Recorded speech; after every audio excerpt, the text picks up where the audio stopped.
Coming off a 3-game slate, we got a huge 14-game slate teed up for you. Pearlo, JD is in the house. Let's get to it and do it.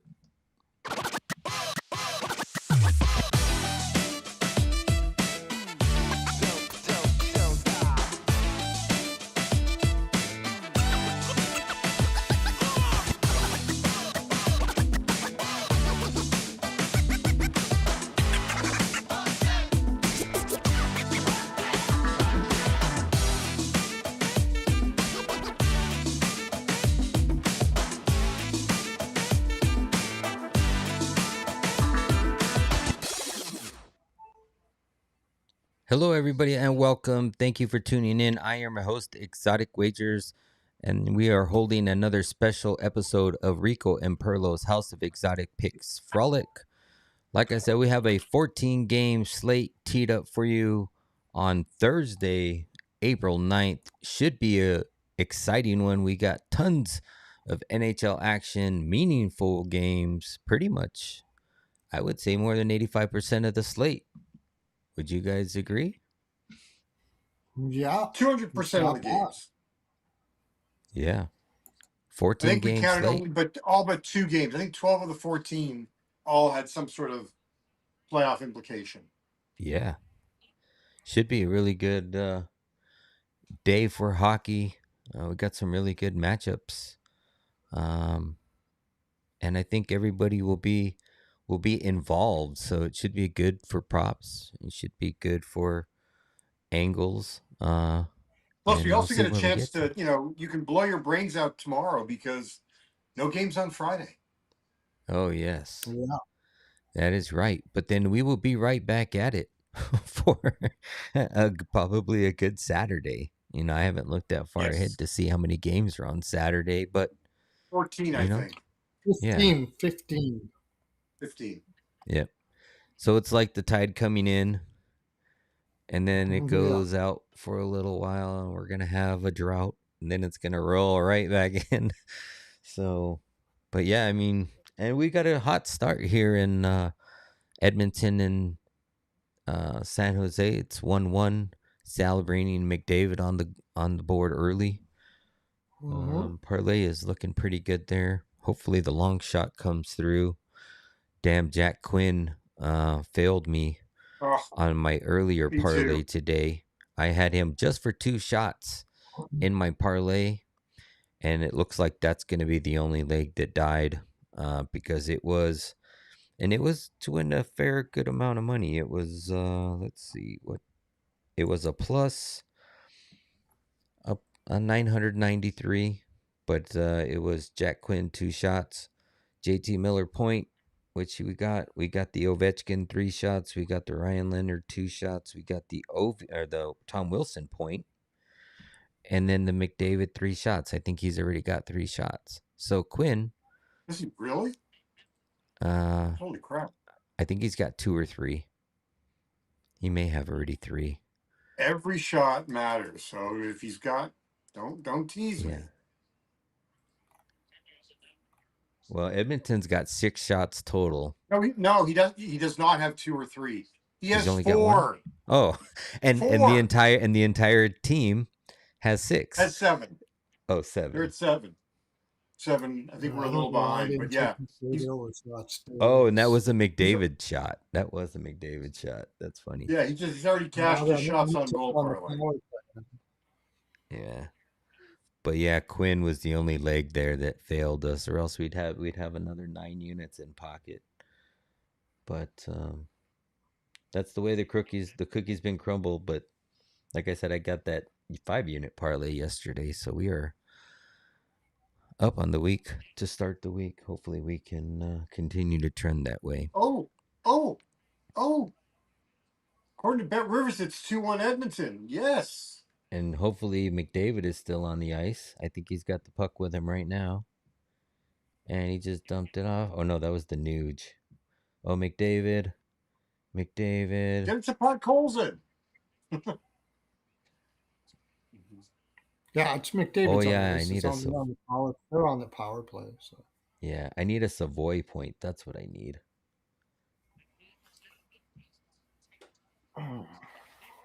Oh yeah, McDavid's All gonna get right. the assist on Pot Colson and Ryan Oh Nugent yes. Hopkins. Oh, that was huge because I had Podkolzin goal and assist today, and the over 2.5 first period. That is lovely. Nice. Oh, you had the 2.5. Nice.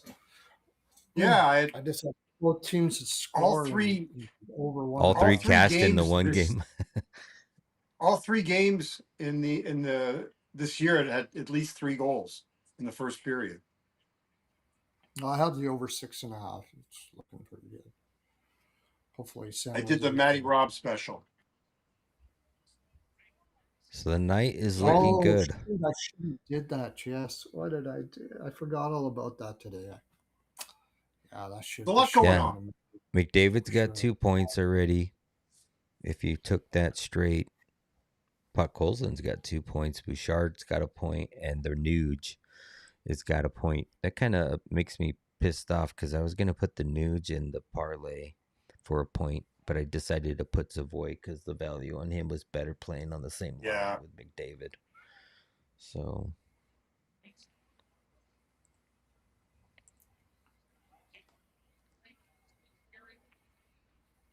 yeah, the last 2 legs there of the or no, just the one that one parlay I have to win 2.5 units. All I need is a Sharks goal because it's both teams to So score I had a two. discussion.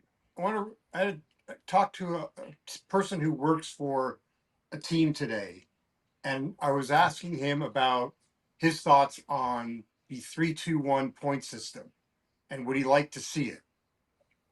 And his response was, he said, I don't think it's going to make a difference because I don't think anyone's going to want to get zero unless it's late in the year.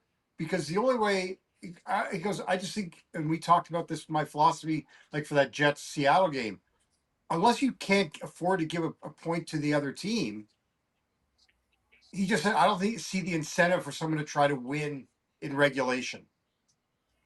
What do you guys think?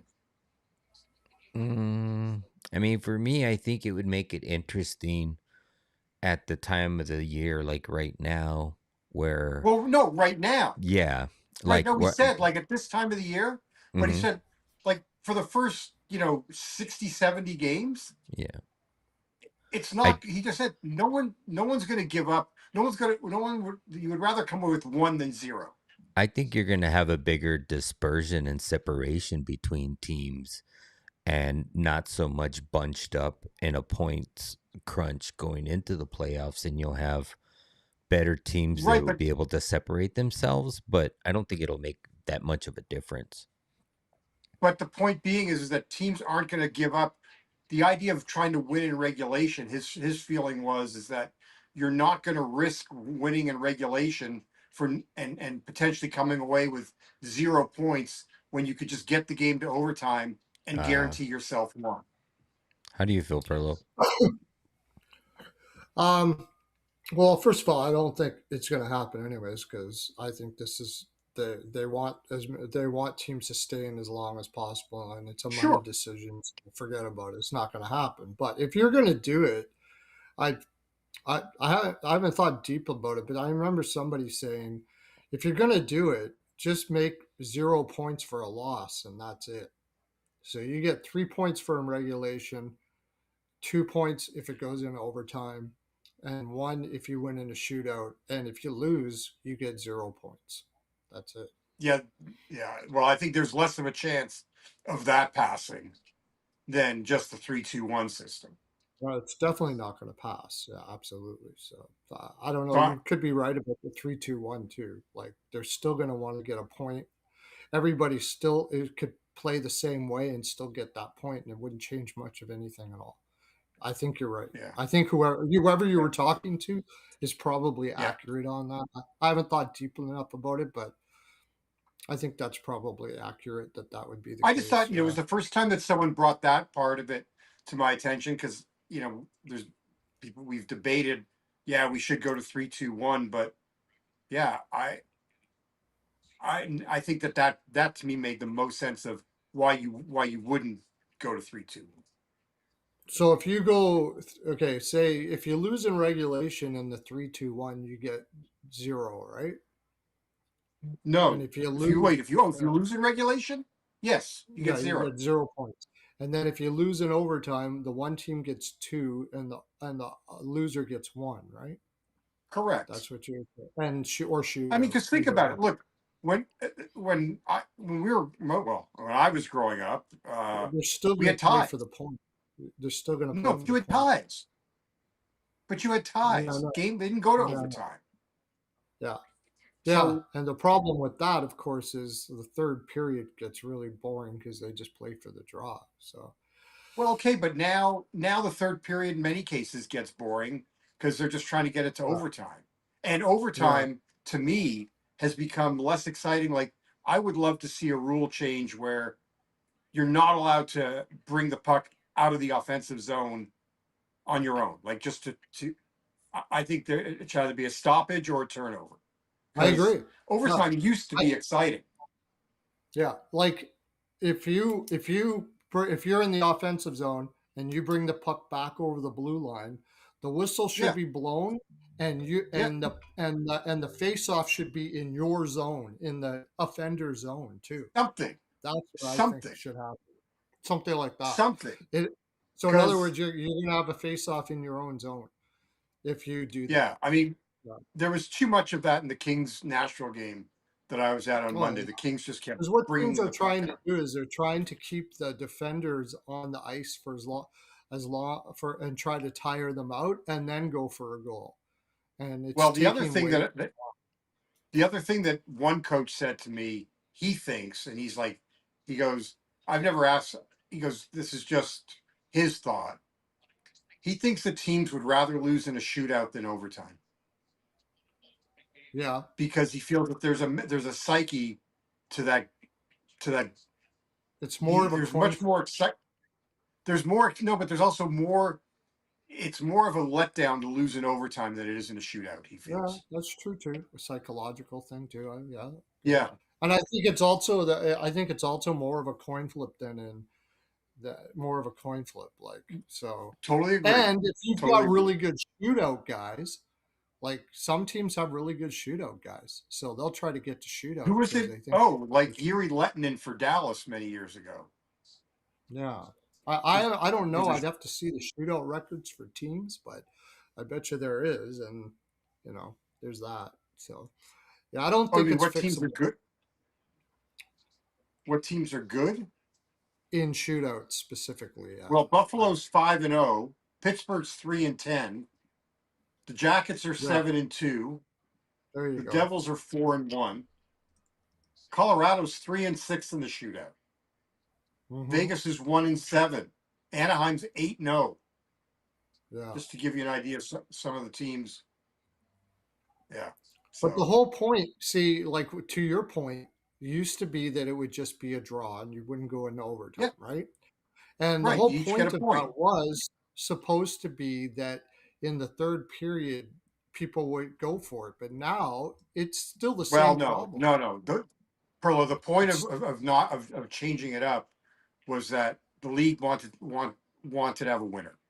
They didn't want. I mean, they oh wanted yeah, yeah. fans Public to perception, walk public home. perception to walk home with the Yeah, winner too. Yeah. yeah. It's just an American thing. We don't. It's not like European soccer and whatever. You know, Yeah. Yeah. those games can end in draws. We don't believe in Yeah. that anymore. So, all But right, should we start? whoever you were talking to, uh Mm-hmm.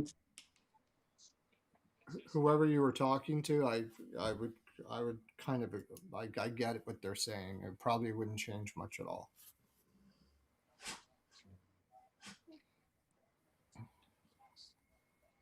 All right, shall we? I'm not sure if Rico wants to come on, but he used the same link that we sent you before. Yeah, we better get at it. We got 14 games, so Yeah, we do.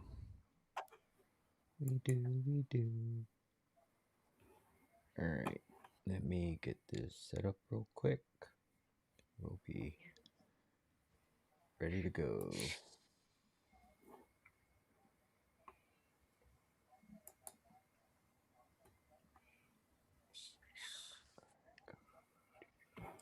Um, open the. I'm gonna get the overlays fixed real quick. I should have been doing that while you guys were chopping it up. All right, let's roll on over to this one. Fix this real quick.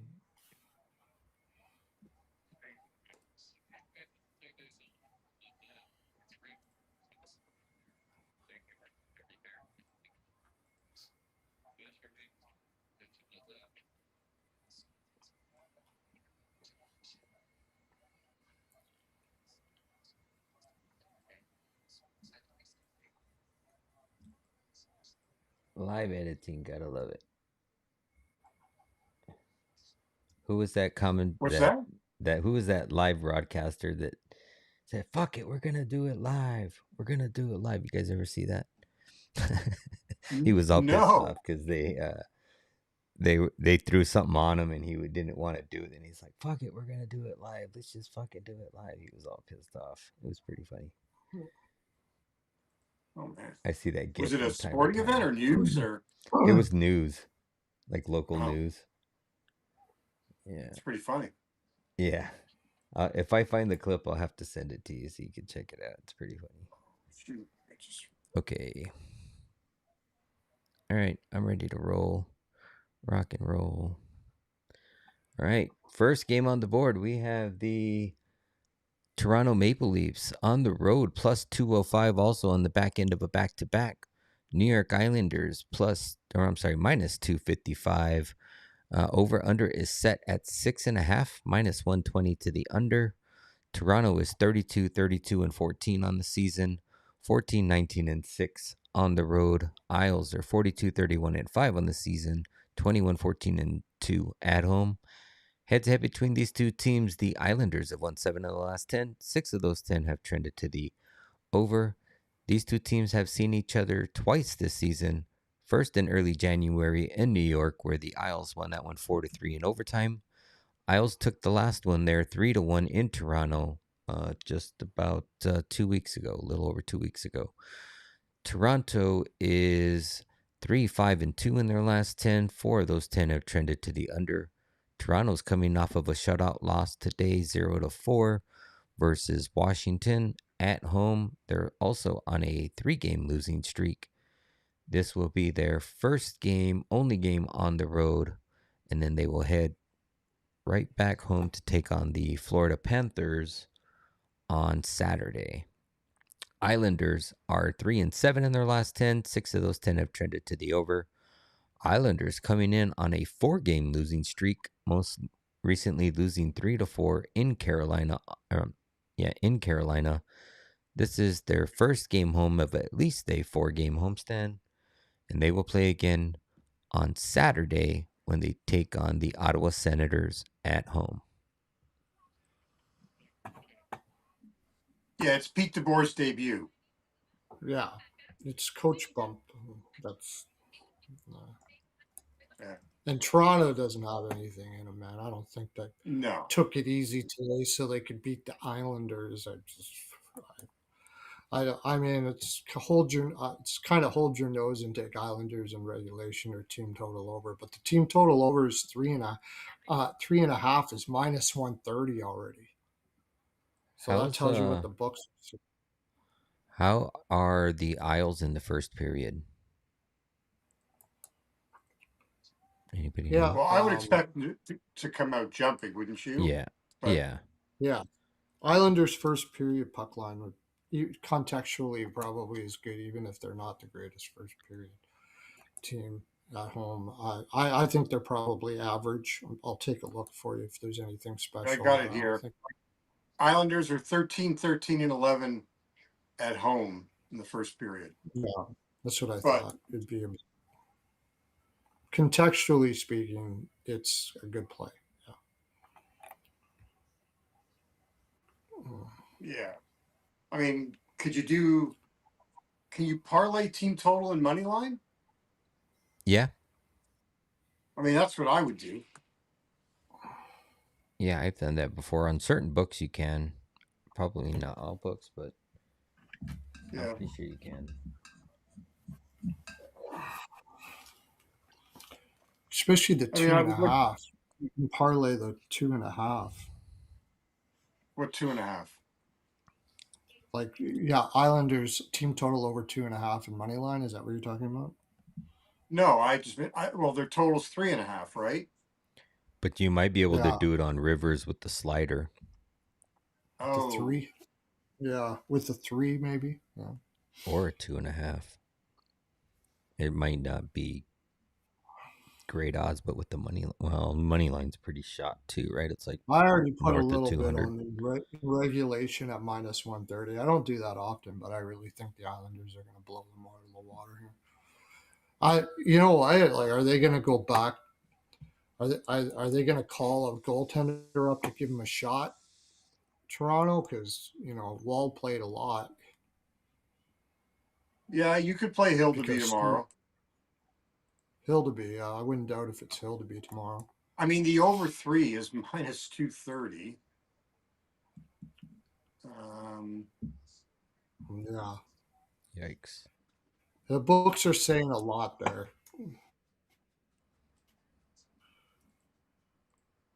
but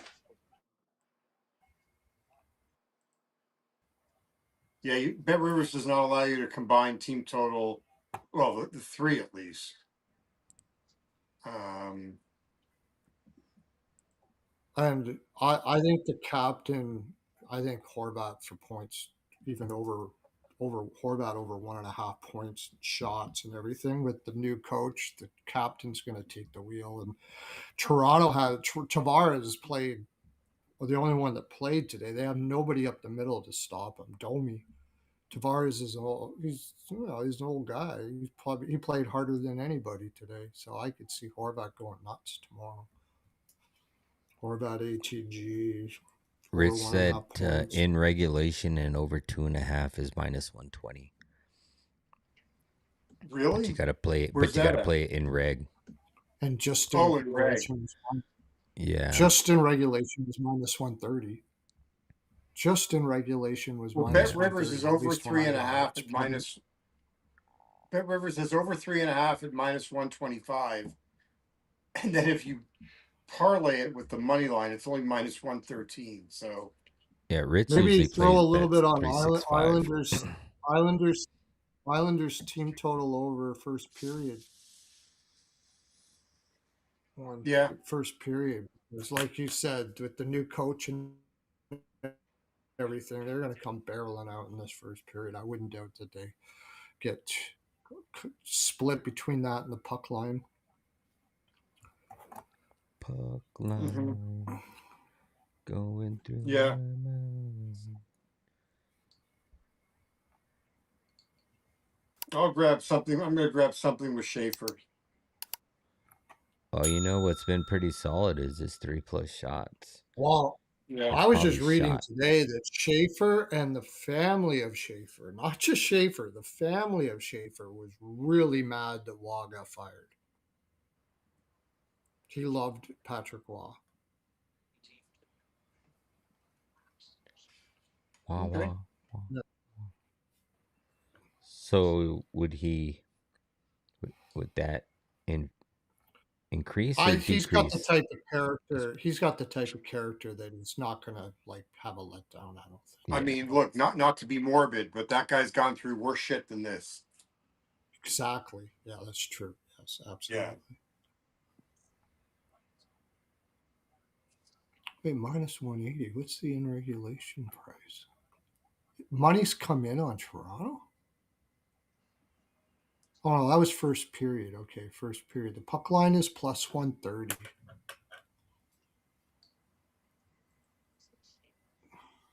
So who's gonna does Toronto have a Unless you third think that goalie on the roster? Toronto I'm might sorry? actually Does embarrassed. Toronto have a third goalie on the roster? No, they would have just brought. Oh, they just bring him I up. mean, he plays next door, plays down the Yeah. street from them. So it's not. It's They're like gonna it's a. they've already called him. He's probably coming in, and then they'll say Hildebrand's Yeah. gonna. I mean, I'm sure Hildeby was called as soon as Stolars went down. Yeah. Yeah, exactly. Which actually I'm not sure I like as much because they, like it's funky when now the island they don't have a book on Hildeby, probably. So, but Yeah, they do. I don't know. Pearlo, you got a book on everybody. Not like you would normally do, like He's with other played enough goaltenders. games in the league that you have a book on. I mean, it's not like the 70s. There's enough. There's nothing that they're not going to know about this guy. How many times you see it that a goaltender comes up from the minors like this and they just That's a different shut him down? story. But don't. But So they there's have a two yes. things. They're There's enough not. video on the guy. Yeah, but they're not used to shooting against a guy, and it's his day, right? Hildeby's going to be He, dialed in if he gets called up because Pearlo, he's played already in the league. I mean, I know, I don't know. but you still want that NHL money. If you can just Sure, slam it in this game, sure, maybe you could 100%. because he could be out for a while too, right? So you got a Out chance. for a You got while. your chance. There's 3 games left. What's the like? That's true It's not too. like Yeah, it's. it's I only mean, 3 years. it's He probably won't be yeah, coming back this year anyway, so he'll be out. yeah, but it's But not it like doesn't matter. Hildeby's playing every With game. the coach bump and what I saw from Toronto today, the Islanders all day. It's just the Islanders Yeah, all day. However you want to I don't put think it. they're rallying for Hildeby tomorrow. The guys in front of No, him. I mean, I would even look at the I don't think Islanders they're rallying for -1. any of that. -1 is +310 for the first period. Actually, -1 for the game is probably really that's the best bet. Here's Grant's comment. Yeah. It says, "I hope Pearlo and JD disagree." Yeah, I know. We get way more viewers when JD is on. Of course, just for his stunning good looks and Yeah. Yeah, There you real go. deal primer that killed me with the Rangers. Only one shot in the third period. Like I was on the over saves for UPL 22.5. They had 12 shots in the first period, 7 in the second, and then that one in the third. What a junk.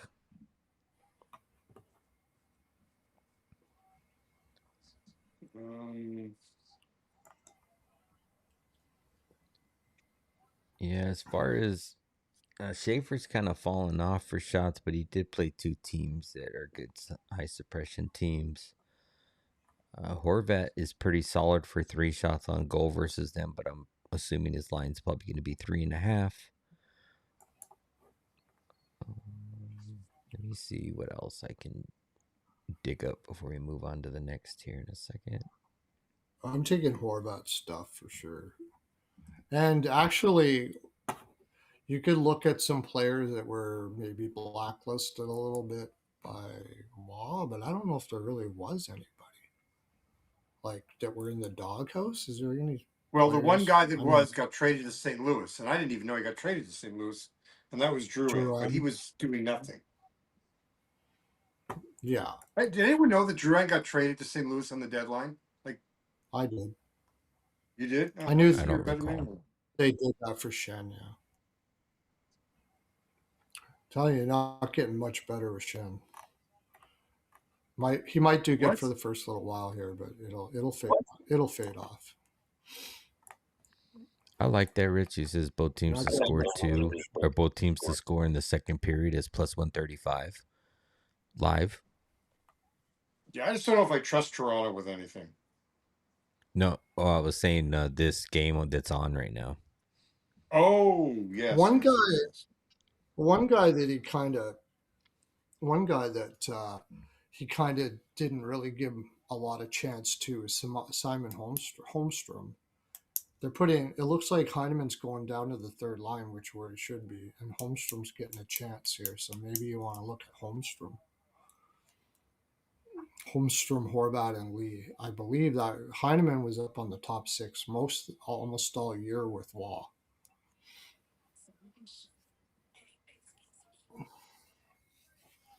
Yeah, Pearls, did you get an opportunity to frolic through the fields with your compatriots today? Of course. Yeah. He did it between nap 8 and 9. Well, in between all naps, much Frolic has had. Yes, even during naps. Yeah. Even during naps, in your dreams, in your dreams, in your naps. Yeah. Yeah. Dreaming of strawberry margarita Hymes. New spring edition. Hymes body lube. It's the best that I said. I've never felt this way before. So I got Horvat, and then I might take that Holmstrom. I just have a feeling him going up there, the coach bump. He's gonna want to impress the coach. Maybe he'll do something. Holmstrom Somebody in the point. chat says that Edmonton scored their way. Oh, Roslovic on the Oh, back did he? end. Oh, there you Yep. go. Oh, You yes. said it. Yeah. You said it. Roslovic against San Jose. Well, against This Nedeljkovic. looks- Unfortunately, I think this is going to be. I have a little bit on San Jose, and it ain't happening. San Jose looks. Still no point for Savoy. Come on, man. San Jose looks like they don't have it. They're a young team, and it's late in the season, and they just look like they don't have it at all. Great shot from Roslovic, though. Just barely skipped over his Gave it armpit. another point. 3 points. Yep. Yeah, You could have took him for 2 assists instead of 2 points. yeah. Took him for 2 assists and a goal. That would have been crazy. Hopefully, San Jose finds some jump here, but I don't know. This is looking almost like a blowout the way it's going. Edmonton's got a lot of jump, even though it's in a bad travel spot and everything. It don't matter. Yeah, I need a Savoy point, and I need Graf for 2 shots. And Sharks goal to I need catch the Orloff for 2 shots too, but I got the point. I took him for a point and over 1.5 shots. But I mean, 3 shots. That's all San Jose's got so far. Okay. All right, Oh, move yeah. on to the next one. Yep.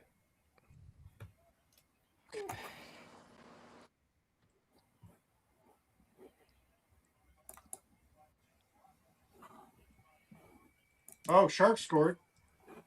There's the both team. Sherwood. What? There's the both teams Yeah. to score 2. There we go. So cash the plus Both teams to 170 score that I 2. had for 2.5 units. Nice. Yay. Nice. Or let me do the. There we Nice. go. Good. I'll take that to the bank. I'd buy that for $1. Good old RoboCop. Wow. What was? Let me see that. Okay. Oh no, I thought Ingram overplayed that, but he didn't. It was just a really good. No, it's save. nice deflection. Yeah, it was Next just a good game on the deflection. board, we have the Philadelphia Flyers plus 100. Detroit at home minus 120. This should be a really good game. Over under is set at a flat 6 minus 118 to the over. Philly 40-26-12 on the season, 22-13-4 on the road. Detroit is 40-29-9 on the season, 20-15-4 at home. Head to head between these two teams, the Philadelphia Flyers have won 6 of the last 10, and 6 of those 10 have trended to the under. These two teams have seen each other twice this season. Twice this season. 3 times. 3. No. Oh, you're right. Twice. Ooh, Twice. My bad. Yeah, for some reason I was sorry. thinking that January number was this year too, but then I double checked it. No, I was looking at an 25. April. No, wait a minute. April 2nd. Yeah, April 2nd, March 28th, but the January 21st is last year. Oh, never mind. That's the date that's confused me too. I thought it was 26. But all right, so the last time they played was in late March in Detroit, where Philly won 5-3. And then just recently on April 2nd in Philly, where Detroit won 4-2. Philly is 7-3 in their last 10. 4 of those 10 have trended to the over. Philly's coming in on a 3-game winning streak, most recently beating the Devils 5-1 on the road. This is their second game of a 3-game road trip, and they will continue on down the road and play on Saturday when they take on the Winnipeg Jets. Oh my God, Connor just went. Oh God, Oh, yep. he abused 4-4-4-2. the Sharks. Please tell me There's Savoy was in that one. How many times am I gonna get a no Savoy point I when he's didn't have playing on the McDavid damn over. line with him? It's just ridiculous that I didn't have McDavid over 1.5 points. It's crazy. 2 goals, Bouchard. 2 assists. No, Bouchard and McDavid. He just Did they? like that was. Oh my God. Oh yeah, It wasn't Nick they had, Leddy and Sam Dickinson, the yeah, old well, yeah. and the vet, and Nick he just Leddy abused them. shouldn't be in the league anymore. That's like a AAA player against like a house league player in hockey. Yeah. Oh my All God. right, we're gonna need a Savoy point Yeah. here soon. Come on. Yes. Okay.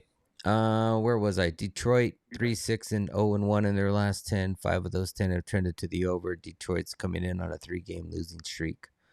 Most recently losing to Columbus in a shootout 3-4. Detroit is on their 3rd game of a 4-game homestand, and they will play again on Saturday when they take on the Devils at home. Oh boy. So the last 2 games, it looks like Detroit's kind of gotten a little bit of their offense back and have been able to score, but Philadelphia is one of those teams that had just been holding teams to not scoring more than, like, look at their last 3 games. They've held all those 3 teams to 1 goal. Then prior to that, they held Detroit to 2 goals in that last game. But I mean, both of these 2 teams are fighting for their playoff lives, and I don't know. I maybe like So the I under. like first period under. Yeah, I could see that. Okay. Both their games this year, the first period under cashed, and the Red Wings have gone under in the first period in 13 of the last 16. Oh.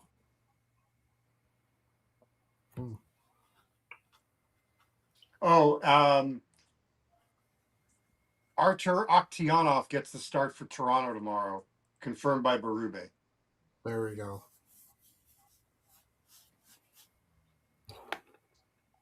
Okay. I think the draw's in I'll play. look it up Anybody? too. I like the draw here. It should be a tight game. I'm just sticking. I think I'm sticking with Philly. Fourth or third or fourth best team since the Olympic break against a Detroit team that is just can't get out of their own way. I can't trust Detroit. I'm taking Philly. Yeah. It's plus money for Philly, isn't it? Yeah. Yeah, it's plus the draw's 100. How do you not take it? It's the only thing I don't like about it is that's fishy, but no, I don't think so. The Red Wings are at home. Yeah, the Red Wings have just been ass though. Give me Philly. No, I get it. That's it. I don't think. No. Yeah, I'll take Philly. Oh, I'll so take. Who's this goaltender they're bringing up? Artur Oktyanov. He's 24. I think he got a call up. I think he's played before. I remember him. Yeah.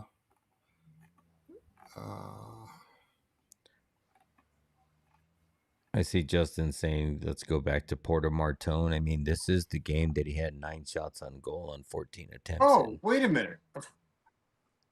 Where did Martone go to school? Yeah, I think he is a Michigan guy. State. He went to Michigan State. There you go. Martone for sure. That's why he had 9 shots in that last game on 14 attempts. And I'm taking Philly, man. There's no way I'm taking this Detroit team to do anything. Maybe I don't even want the draw. I just want I think Philly's just gonna win this game. Gibson looks like he hasn't been looking all that great either. He's probably they played him into the ground, Pearlo. Talbot's played only one game since the break. Exactly. Yeah, and they've really killed. April 2nd, who scored?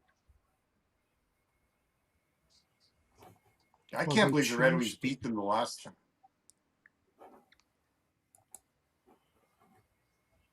Probably, though, have to take Kane for an assist. I mean, that's been money. So he's got a 2.90 and a .903 in 36 games with the Marlies, which isn't too bad. I don't know how good the Marlies have been this year, but They're a veteran team, if I remember correct. last time he played, they called him up. I don't think he started though. I think he just got.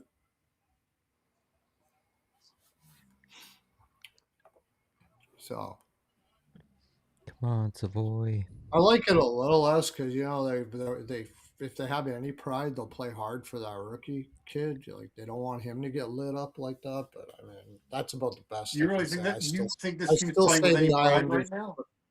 I still say the Islanders crush. It's a good thing I got on it now because by morning the Islanders are going to have even more money coming in Justin on them. says that Martone is 8 shots on goal is plus 3,300 on Bet365. Oh God.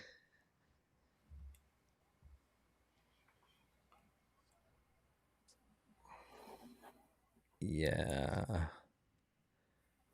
I could only bet Philly here.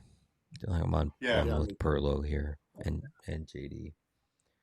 It's just, man, I've been cringing just trying to see Detroit score. Like, they've had such tough puck Yeah. luck. I know it's a desperation game for Detroit, and Well, they're both sort desperate. of I mean, like, it's not one over the other. this is like. But the thing is with Detroit, it seems to be that desperation is not the good. Like they can't handle the desperation. Just they're playing Well, super right. tight and look That's nervous. been their MO for the last couple of Never, years when it comes to March.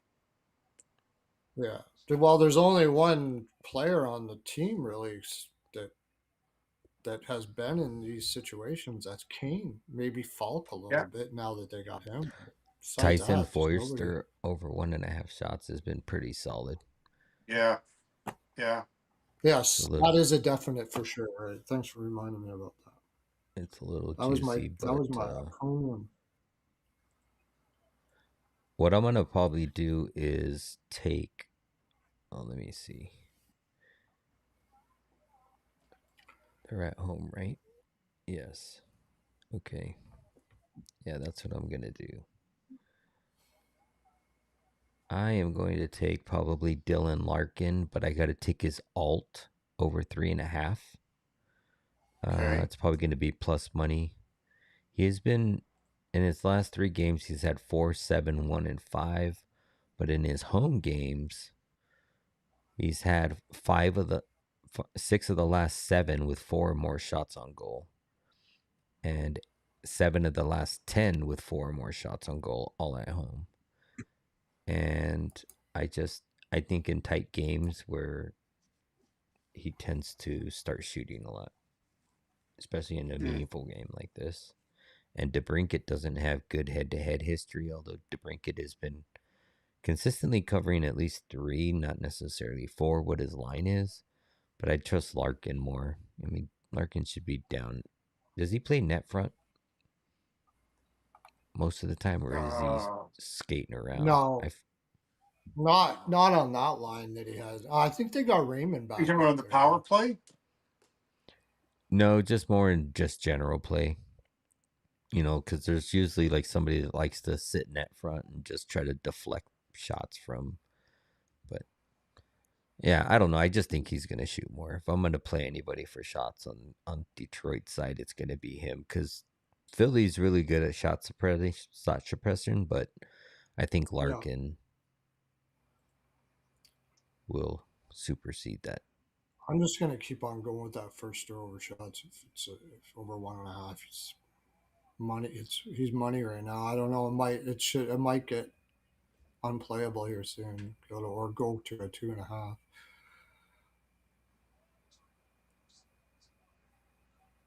I've got Kane for an assist at -105. He's got back-to-back in 8 of 10. My gosh, San Jose's getting outplayed and Oh my God, it's Thanks for the 15-4 in the reminder. shots. They got 4 even on the shots. power play, they just gave up 2-2-on-1s Yep. on the power play. I forgot to change the slides. Thanks for the reminder, Grant.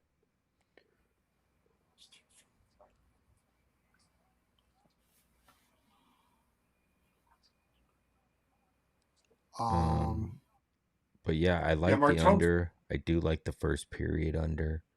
Yeah, I Philly's got just as much to play for too. They got Columbus is right on their ass. I mean, I just Philly. Yeah, they got a lot to play for. I mean, they just It's got even themselves money in the too. third. Some books are plus Yeah, even money for on the under. Yeah. Says Caesars is I think plus they've got 110. more. I think they've got more veteran presence there too. Dvorak has been Oh my! Did you guys see that? Yes, I did. That was a Oh my Savoy God. goal. That was a Savoy shot. That was. I just saw that.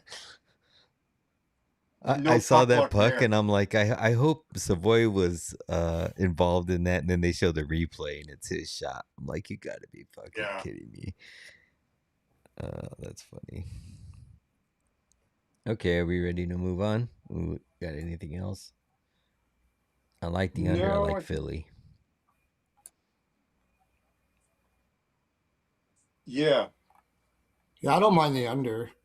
You almost want to take Detroit team total under the way but like you said, they have been scoring a little more now. It was against Columbus, and then Minnesota had shut them down until the third, and then they went crazy, and they might do something like that here, but out of desperation or something. Yeah, but maybe Flyers and they're already plus money, so you want to get greedy, take Flyers and under 6.5.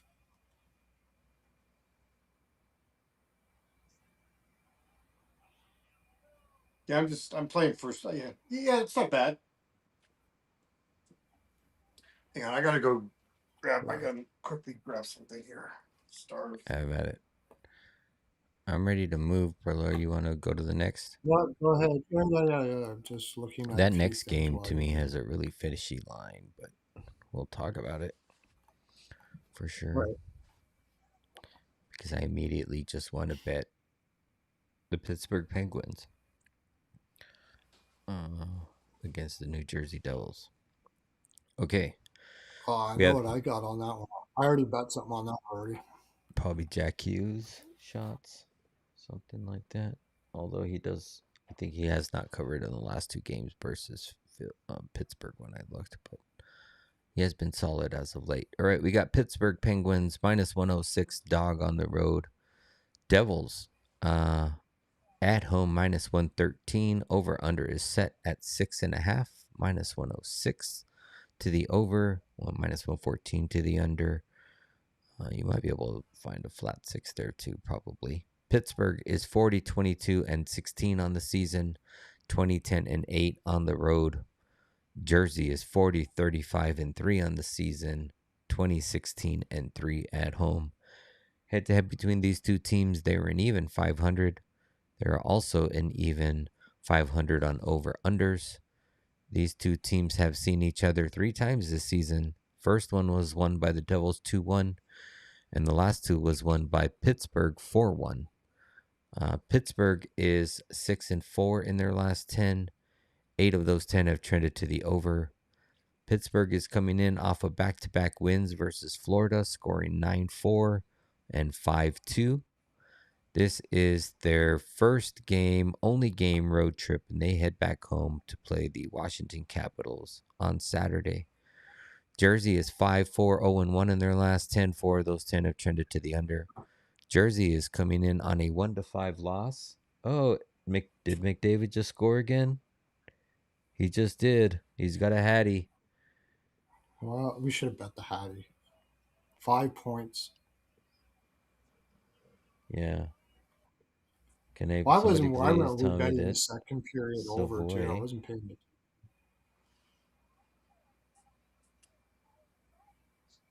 Was that Savoy? No, that was fucking Roslovic. You sucker.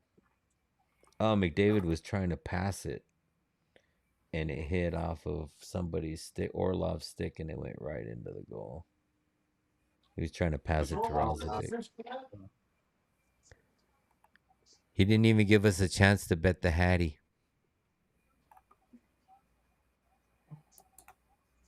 Is that a Hattie? Yeah, that's a Hattie. Still no Savoy point. You gotta be fucking kidding me.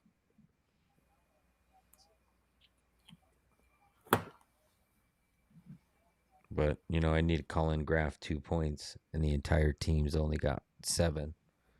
So.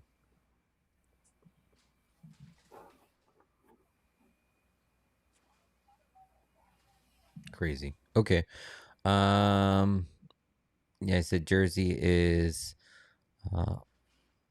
on their second game, a two game homestand, and then they will head out on the road to take on Detroit on Saturday. I like the Pittsburgh team total, maybe, and Jack Hughes shots, but the money line is kind of fishy for me. Got Pittsburgh as a dog on the road. They've fared pretty well against on the road, but I mean, they've scored 5 in the last game, 9 in the game before that, 3, 5, If 8. you like them to win, you got to play the team total over because they just always go over team total. Yeah, that's the thing I like. I like the team total. Oh, Will Smith just hit the bottom of the bar and it went right out.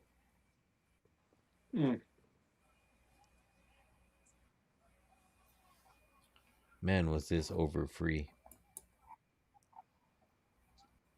Yeah, I should have had way more money on this over. I just want to know why I can't get a Savoy point. I should have had over shots. on the second period too. I just left money on the table today. McDavid just got another shot. Yeah, you got a hat trick from McDavid and 5 total goals and no Savoy point. And he's playing on the same line with him. Come on.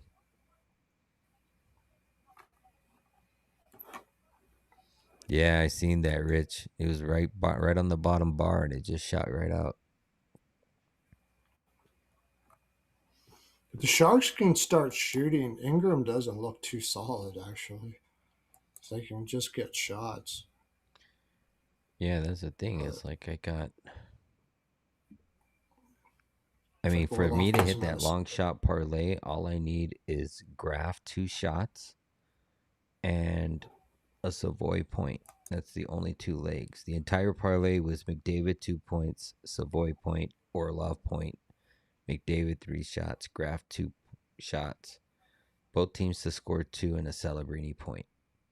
Plus 1,400.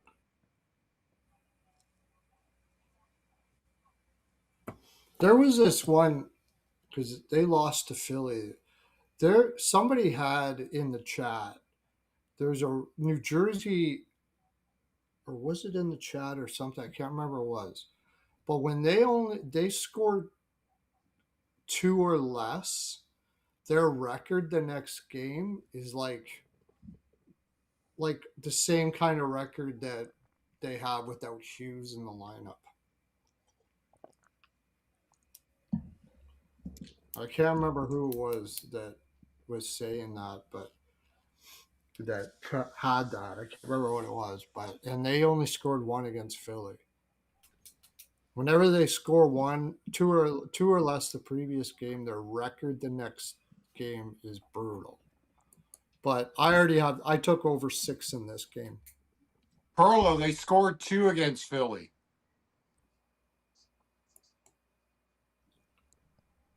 Did they? Okay. Yeah, it was 5-2. How come it says 5-1 on? No, am I mistaken? Covers says 5-1. 5-1. Never mind. I'm looking at someone else's chart. But that being said, the last time they only scored one was against the Rangers, and then they beat Washington 7-3. But I don't know what they're. So maybe they're reversing that. Actually, look at this. Maybe they're reversing that now because they only scored one against Washington, and then they beat Dallas. They only scored two against Carolina, and they beat Chicago. So I don't know. I just got the over in this game. I got the over. I'll probably take Pittsburgh total over. I got it at a 6 at -130. So that was my favorite play on this game. I already bet it. I'll probably look at Pittsburgh team total over, especially if Markstrom's in that. My gosh, he's been awful. But I think it's going to be Allen. But Allen hasn't been that great either. Yeah. And wait, hold on. Let me check this because I might take it right now if it is what I think it is. Yes, I'm taking it right now. -130 for a flat 3 for Pittsburgh. Oh, is it? Mm-hmm. Oh, my gosh. Wow. -132 for a flat 3 for Pittsburgh. Wow, because I got it at -118 earlier today. Did you? Oh, shit. Oh, wow. I wish I would have known about that. Just don't take it on the score bet because that's in reg.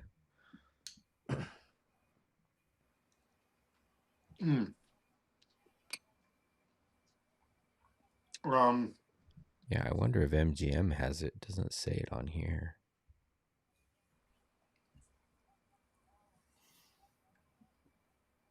I mean, I still like it at -132, but -118 is a whole lot better.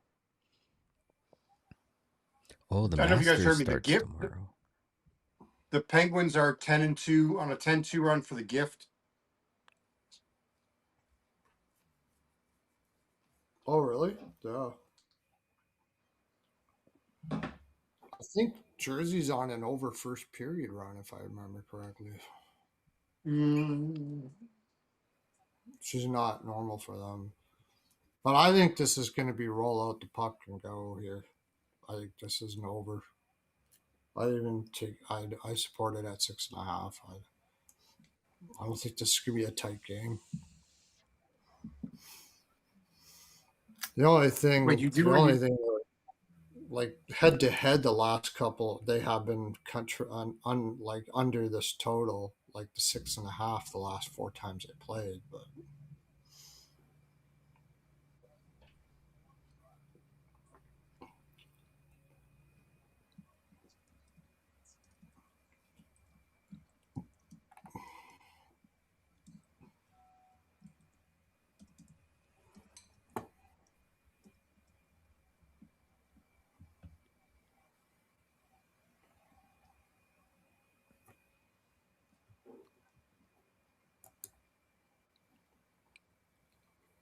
Instagram shut down. Oh, well.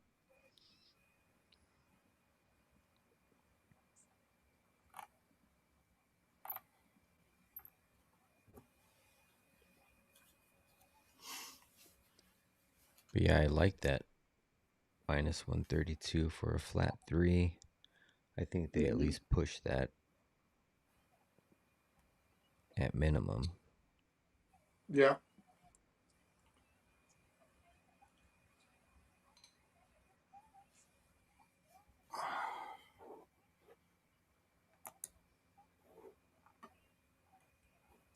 They playing Sheloffs or Skinner? It's kind of like funky. Have they been going back? They haven't been going back and forth either. I wonder if they keep on going back. I don't know. I don't know who they would play here. I think New Jersey's got to keep. I don't know. They played March in the last 2. I mean, he hasn't. I mean, recently, he hasn't played more than 2 in a row. Yeah. Allen's given up at least 3 in 5 of his last 6, or The Devils have given Yeah. up at least 3. Yeah, both of them have been both of them have been not that great, but I mean New Jersey hasn't been playing the greatest defense either. I mean, just kind of rolling the puck out quite a bit.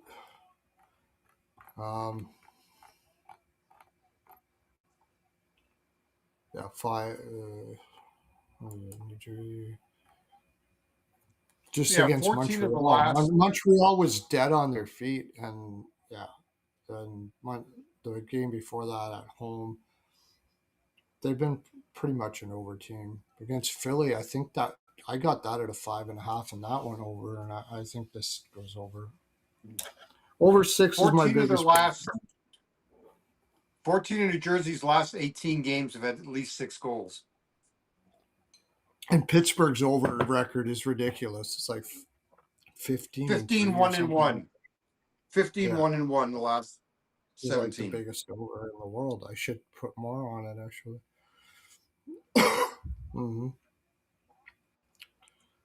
I might put, yeah. I think I will put more on it.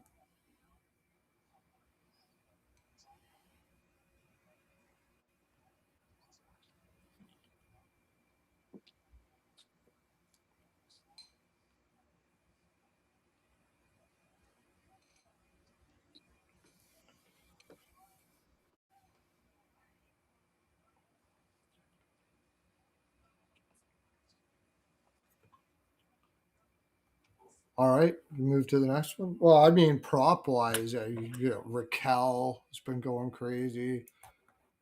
And shoes over shots. And, Crosby assist. yeah, Crosby assist.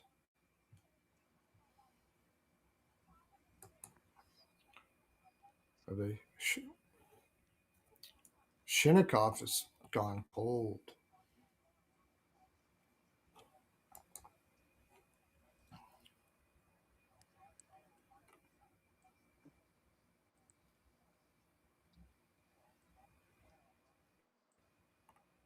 Six.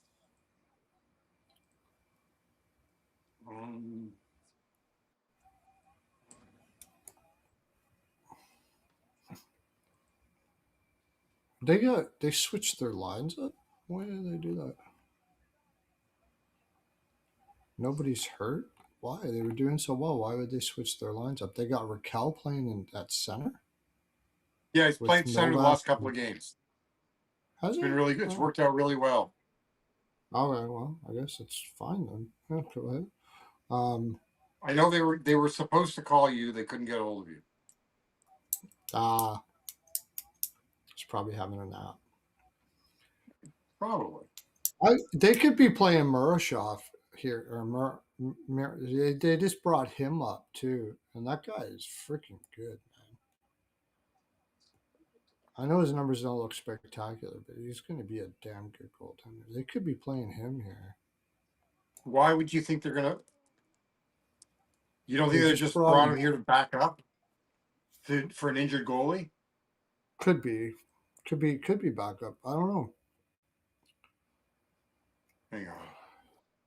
I know they're really, really high on that kid. Yeah, but Really high on it. Hang on. Yeah, Pittsburgh. What's Sheloff? Sheloff has played 2 in a row. When's the last time he played 3?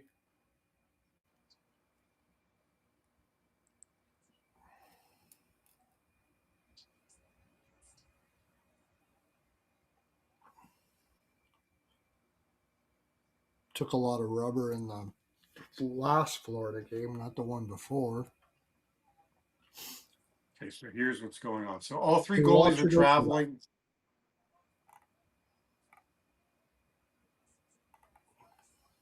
Maybe they go with Sheloff's 3 in a row. Yeah, because Sheloff's wasn't supposed to play against. That's right. And Skinner had the eye injury, and what happened in that with that? Did anybody know how he got that eye injury? Where he's just like, where No. Skinner got that? He can't see out of the eye. It's like totally fitting.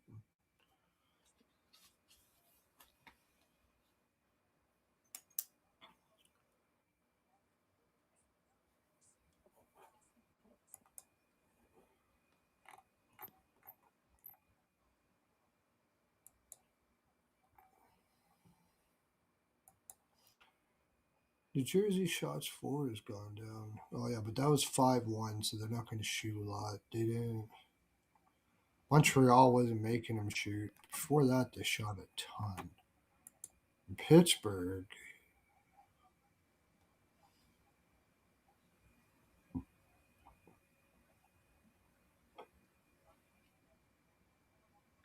Pearlo, you got that minus 130 at Bet Rivers? It's already moved if that's where it was. For what? But for the over 6. Yeah, I knew it was going to move, so I took it right away. I got it on. Oh my God. Listen to this stat here. The Penguins have won 11 of the past 15 games with Sheloffs in net. In those 11 wins, they've scored 65 goals. Holy crap. Oh, that's 5.9 goals per game. Holy shit. That's why I was saying at the So what beginning of they're this game, like, I feel like this is a fishy line. Like, I know Pittsburgh is just a slight dog, maybe now even a slight favorite, but yeah, it depends where you're looking at.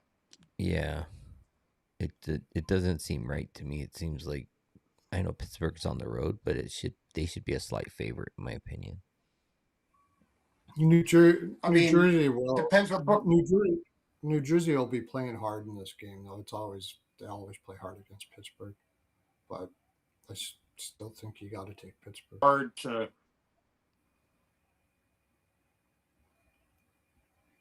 Oh, JD's camera. It's going in and out. Yeah. There he is. Yeah, I look better the other way.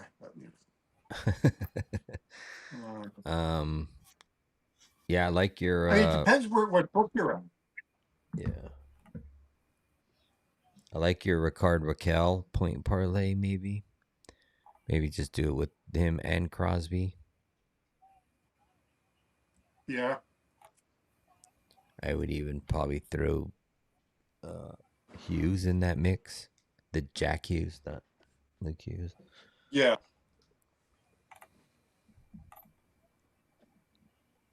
Yeah, I could do Raquel, Crosby, Hughes. If I have to add somebody else, as long as it's close to even money. Yep.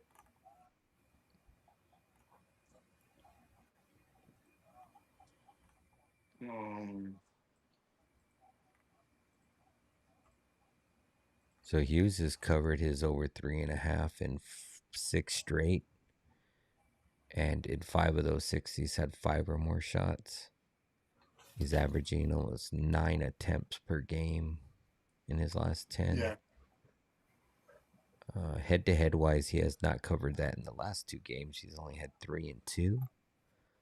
But that was all pre-Olympics. Yeah. For me, I'm going to focus on the over. Penguins team total over. Maybe first period over. Yeah. Yeah, first period over. Yeah, something like that. I was going to look at that. Good thing you reminded me.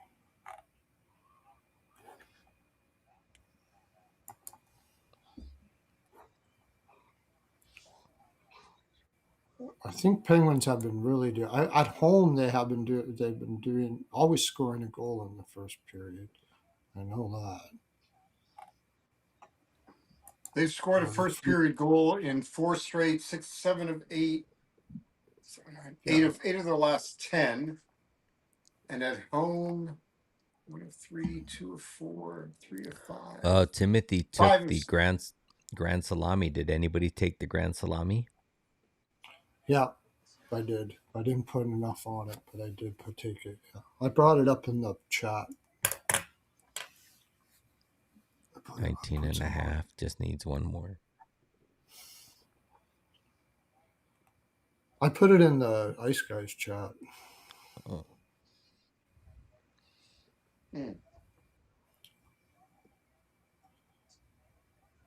Um, Toodles, home, New Jersey. Never to give out that play. New Jersey's 8-2-0 to the first period over in the last 10 at home.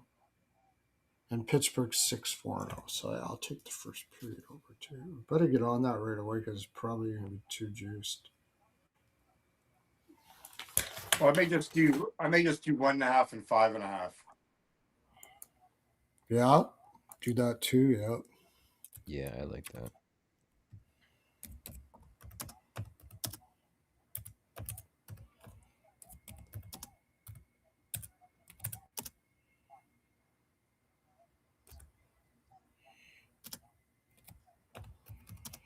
All right.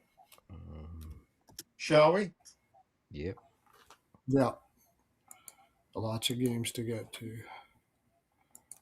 All right.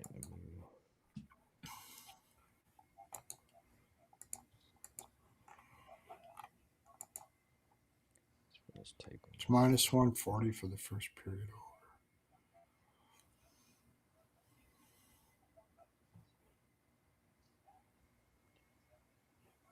over. Okay.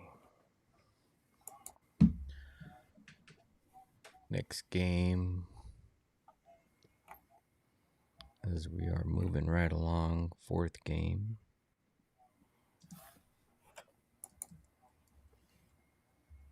If you like the Flyers, money's coming in on them already. All right. Florida on the road plus 225. Ottawa at home minus 280. Over under is set at 6.5 minus 122 to the under. Florida is 37-37-4 in the season, 16-22-1 on the road. Ottawa is 41-27-10 on the season, 21-12-6 at home. Head-to-head between these two teams, the Florida Panthers have won 8 of the last 10. 6 of those 10 have trended to the over. These two teams have seen each other 3 times this season, the first time in early October in Florida, where the Panthers won 6-2. Then in January in Ottawa, where the Panthers won 3-2. And then most recently, a little over a week ago, in Florida, where the Florida Panthers won 6-3. Florida is 3-6-0-1 in their last 10. 6 of those 10 have trended to the over. Florida is coming in on a 3-game losing streak. All losses on the road, most recently losing 3-4 to Montreal in a shootout. This is their 4th game of a 5-game road trip, and they play again on Saturday when they head down to Toronto to take on the Maple Leafs. Ottawa is 6-3-0-1 in their last 10. 4 of those 10 have trended to the under. Ottawa is coming in on back-to-back wins, beating Tampa Bay 6-2 in their most recent victory. This is their 5th game, final game of a 5-game homestand, and they head out on the road on Saturday to take on the New York Islanders. Sorry, getting late on the slide change. I'll be honest with you, I know I throw this out there. I don't think the past, I don't know. In this case, the biggest thing with this one is Florida freaking embarrassed Ottawa with 5 goals in the first period when they met, a week ago? And I don't know. It's a big Ottawa right now they're just playing for their playoff lives. And they're in a good spot. They control. I'm not taking the Panthers. No way. Yeah. I'm taking Ottawa for sure. After that last. Well, how are you playing them?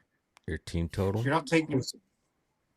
Yeah, I didn't even look at the number. It's that bad, is it? 280 minus 280. Holy shit!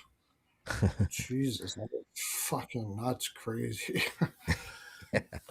and plus 225 for Florida. Yeah. Oh my god. When they've swept them. Well, it's a completely different team right now, but yeah.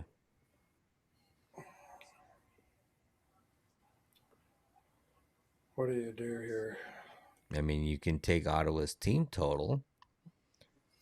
I know Florida's a horrible second period team, especially on the road. But I don't know how the fuck do you take them team total over 4? What I if think you you got to take? Because I'm be sure careful. the 3.5 is going to be too juiced. I mean, the three and a Over. half right now is minus 150. Minus 150? Yeah, minus 150. Wow. Yeah. So I said 4s.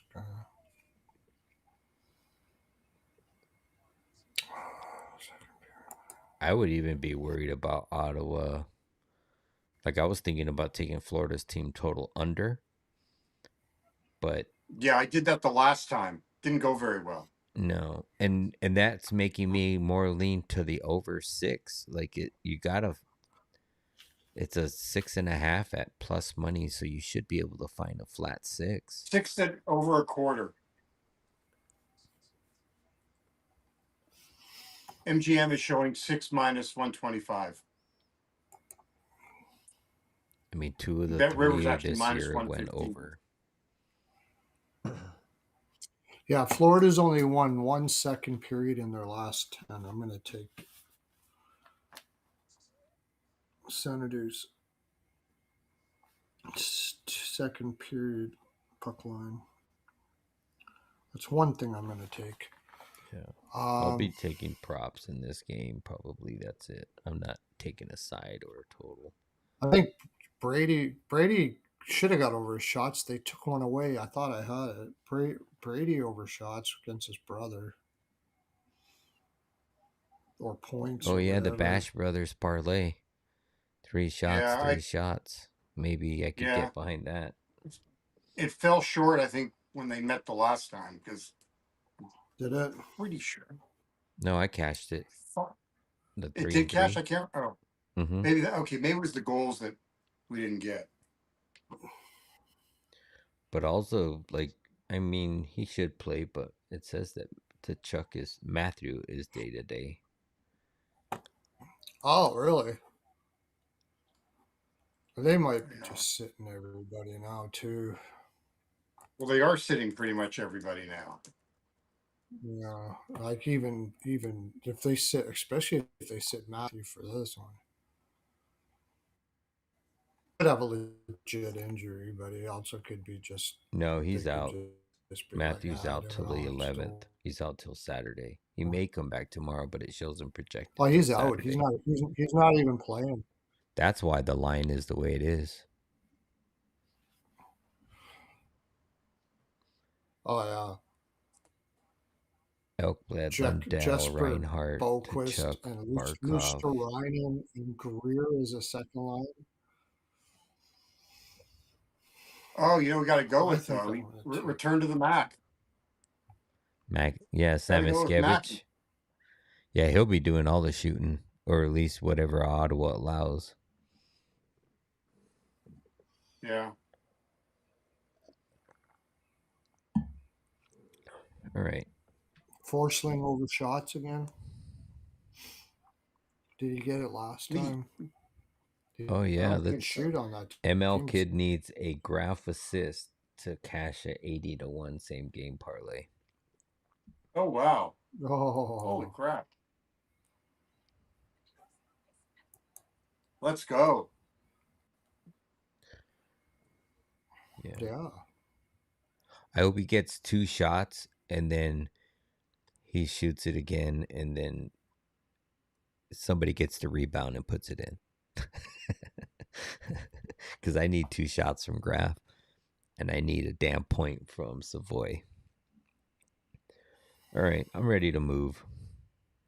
Even the first period puck line is not very good, is it? I might do that. Yeah.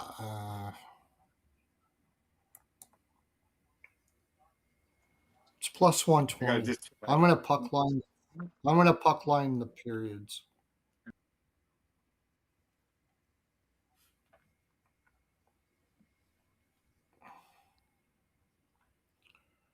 And I think you could also go over 1.5 first period, because I'm pretty sure Ottawa's good over first period team. Okay. All right, we can move on. I don't know where JD went. I think he was getting a phone call. He should be back. When he comes back, I have to go to the washroom. So that's all right. Or you can do it while I'm doing the lay of the land too. Yeah, I guess we both can go at the same time. That's allowed, right? There's no rules here in Pearlo. That's correct. All right. This should be an interesting game. All right. Thank you all 45 of you guys for tuning in currently on X and YouTube. Make sure you guys hit that like, subscribe, turn on those notification bells if you guys want to hear more. Get notified when we go live and get more content for this. There is no games on Friday, so we will not be on tomorrow. But I believe Pearlo will be on Friday night for Saturday's games, and then me and JD will be on Saturday morning, and I believe Pearlo is going to be in as well on Saturday at 10:15. I think we're going at 10:15 or 10:30 on Saturday. So, but depending on how big the slate is, maybe we'll go a little bit early, especially if there's going to be 3 of us. But all right, let's get to the lay of the land of this next one. We have the Tampa Bay Lightning on the road, -114, taking on the Montreal Canadiens at home, -105. The over-under is set at 6.5, -115 to the under. Tampa Bay is 38-24-6 on the season, 23-11-5 on the road.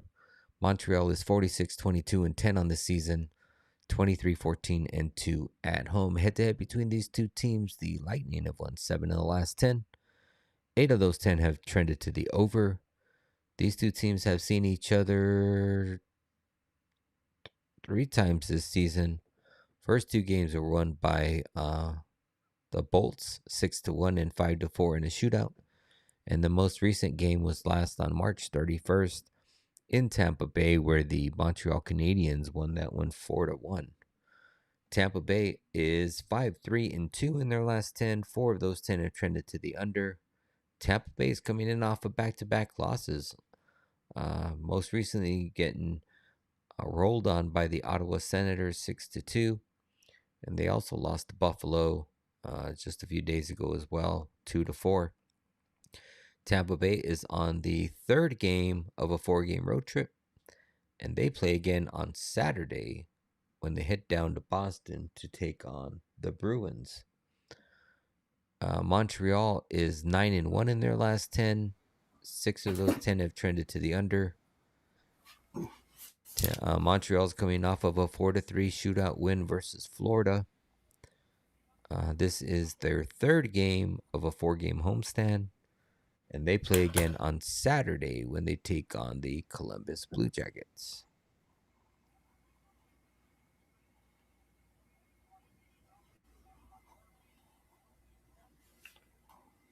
Looks like Dickinson got hit by a puck or something. Oh, yeah. Dickinson. Looks like he got tagged in the back of the leg. That would be devastating if he's out. That would be devastating. I think it's just immediate pain. All right. Hopefully that's all it is for the Oilers, because they cannot lose that guy, man. You can't put weight on it, though. You can't put weight on it. Yeah. Yeah, no weight on it. No, that's not just immediate pain, I don't think. Is it? Is he still on the bench? I don't know.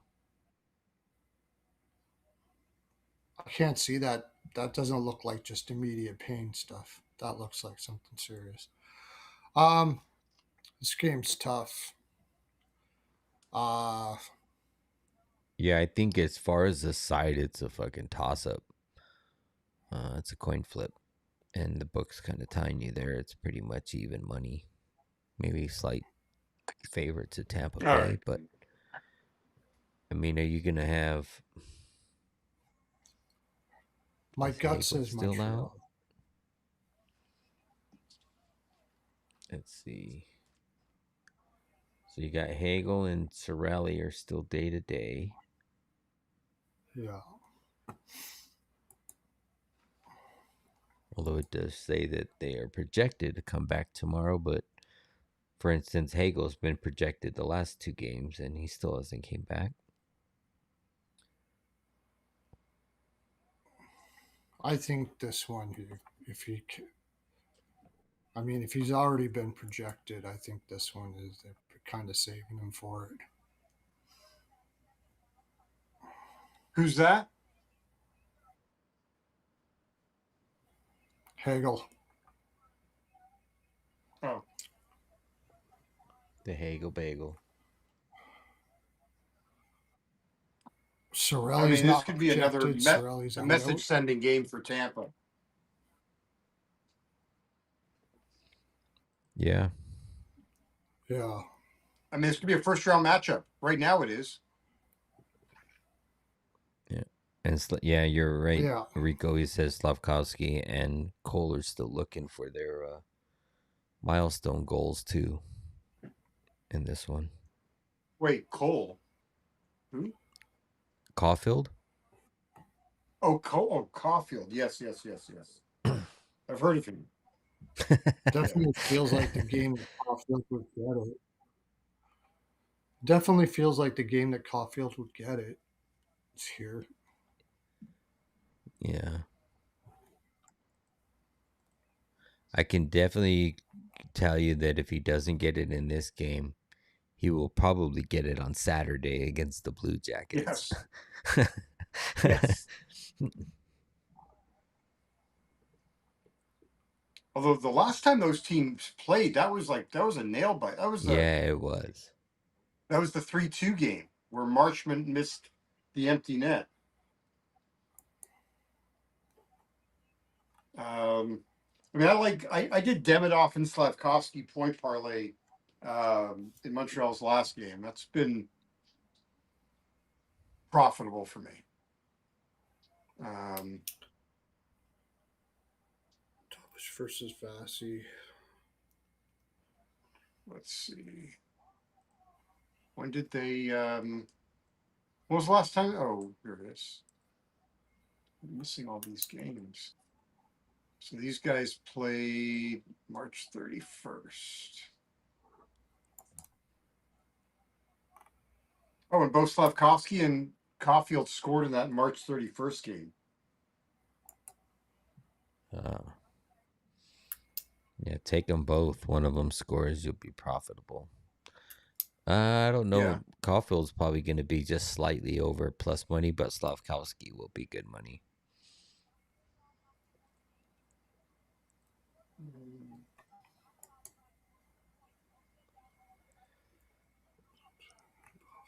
So Caulfield, they're showing best Bet Rivers is plus 132. That's the best price I'm seeing right now.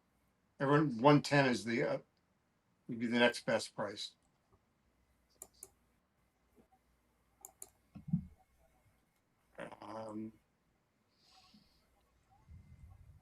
Got to play. What about Kucherov for a goal? I mean, that's all he does. Yeah. You can get Slavkovsky at plus 200 at FanDuel.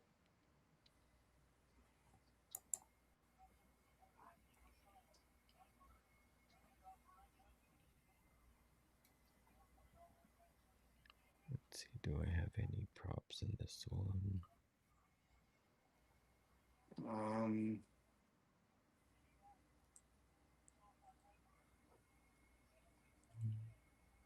And Kucherov's plus 143 for a goal. For him, that's not bad. Yep. Yeah, he's usually closer to even money. Yeah. It's March 31st.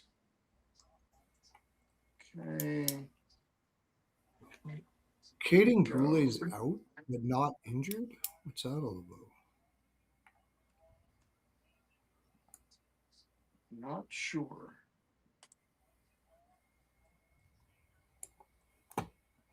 My God, what is Nedeljkovic doing? He's ready to take a face off it. Oh. I don't see any shot props in this one that I like.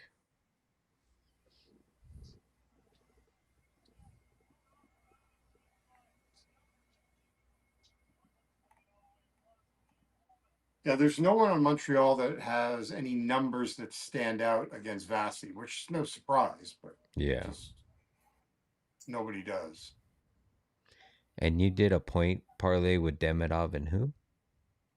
Slavkovsky. Oh, yeah. I haven't put it in yet, but that's what I'll do. Because just I can't really get anything. Yeah. I was looking at Suzuki, but he's at 1.5. Yeah.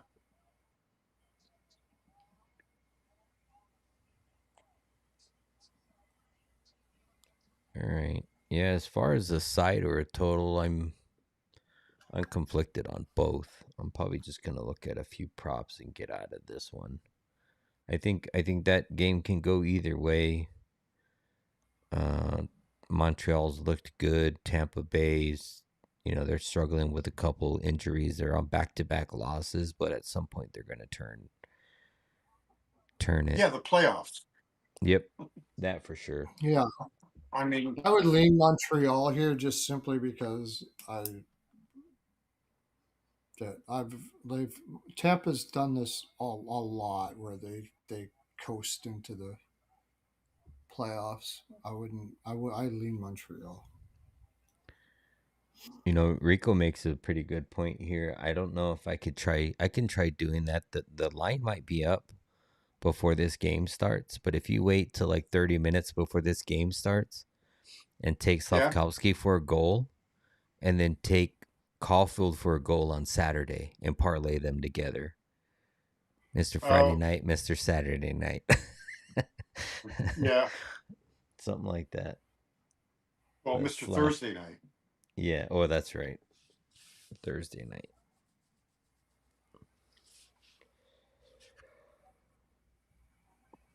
All right. I think I'm ready to move on to the next one. Okay. Yeah, I haven't got much on this. I just got a little bit on the Canadians. We'll have to dig a little deeper and see if there's anything else we can find tomorrow.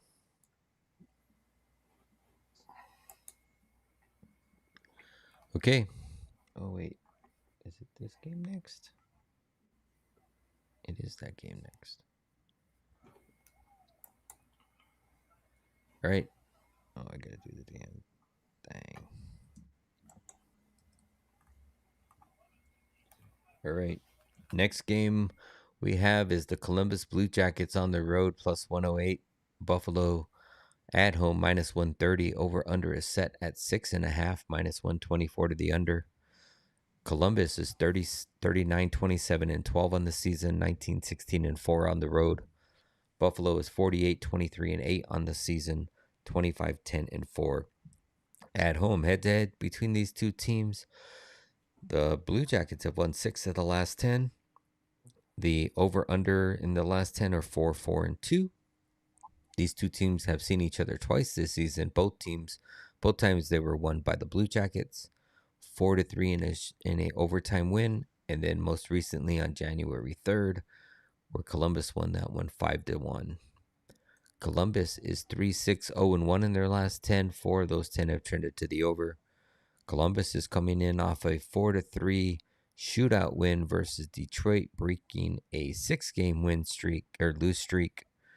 Columbus is on their second game of a 3-game road trip, and they play again on Saturday when they head down to Montreal to take on the Canadiens. Buffalo is 5-3-2 in their last 10. 6 of those 10 have trended to the over. Buffalo is coming in on back-to-back wins, most recently beating the Rangers tonight 5-3. They are going to be on the back end of a back-to-back, and they will play again on Monday when they take on Chicago on the road. So they get a few days off here after this one, and we'll head out on the road to take on Chicago on Monday. Columbus, they're still fighting, right? They still have a chance of being in there, right? They're still in the mix, Yeah. even though they've been on a long losing streak here. Oh, they're still there. Yeah. So it's I gonna mean, be Lion, right? Because you had I UPL mean, we tonight. expect it to be Lion. Expect it to Yes, be Lion, sure. Yeah. and unless probably they put Greaves. it. Greaves. What did you say? I couldn't hear you.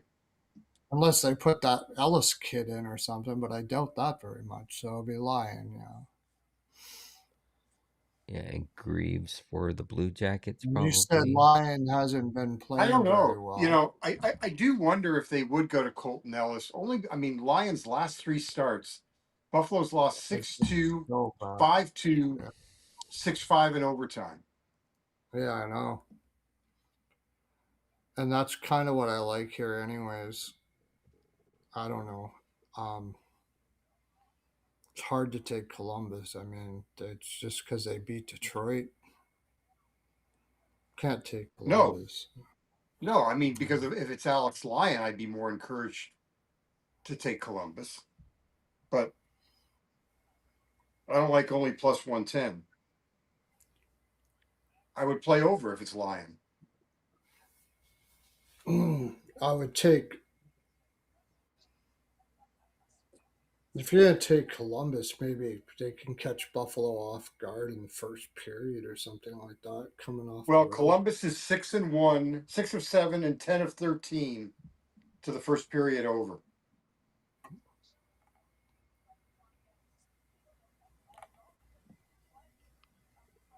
Okay, so yeah, I could say definitely like the first period over. Anyways, I was already thinking that. So, Yeah, I could and see that then in this one. Buffalo's got like nothing after this for like a long time, right?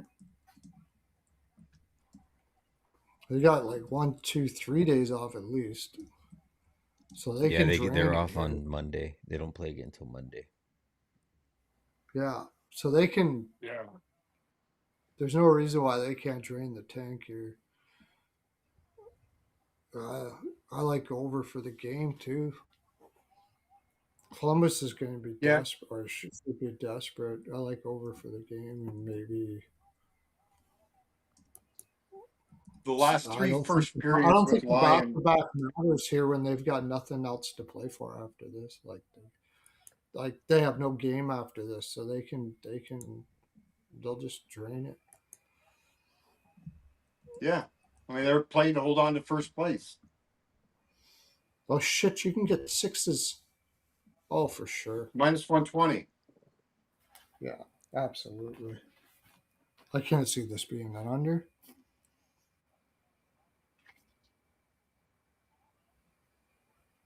Columbus isn't going to shut anybody down, Yeah, and they they got to had at play least desperate. 6 in the first 2 games this season. Yeah. Still 5-2 there in San Jose.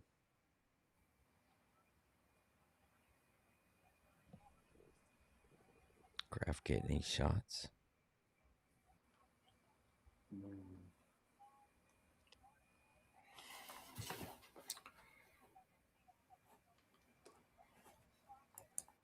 Series history's been kind of Nope.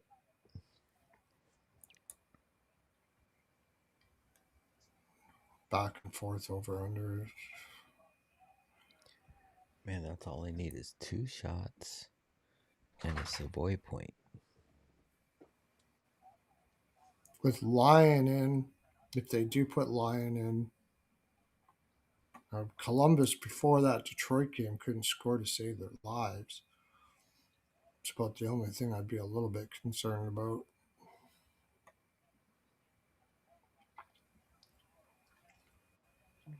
If Benson had 2 goals tonight. Jack Quinn, I know Noah just mentioned that Jack Quinn's still trying to get 20. Yeah. Columbus has got Montreal and Boston after this too. I think that doesn't really matter. I think they got to drain it here. So hopefully they got the energy to do it, not like they did. Like have the energy. They should have the energy. They play with energy because they before the Detroit game they didn't play worth shit.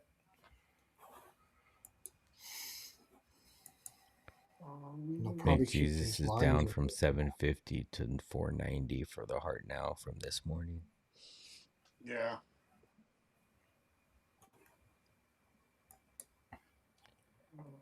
Yeah, I'll look at some props in this game. I probably can get behind some shot props. Somebody like Fantilli. Maybe Columbus gives up a lot of shots, so maybe Quinn will go back to his old ways here because he didn't get it last time. yeah, I'll look at some there. I don't.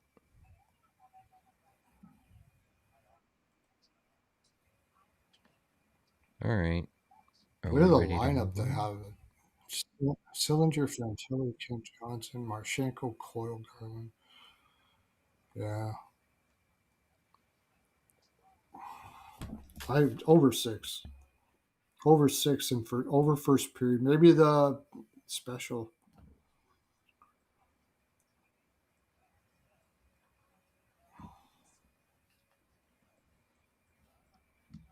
Wow.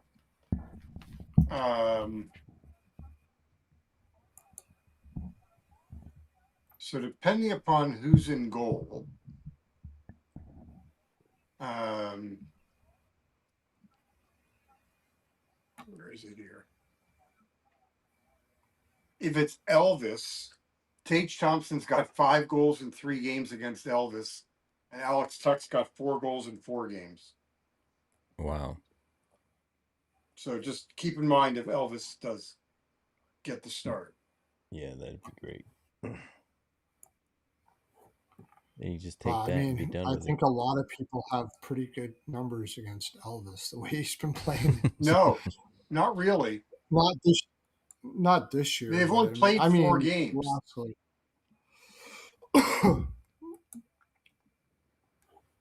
Oh, this year you mean? Okay. No, lifetime.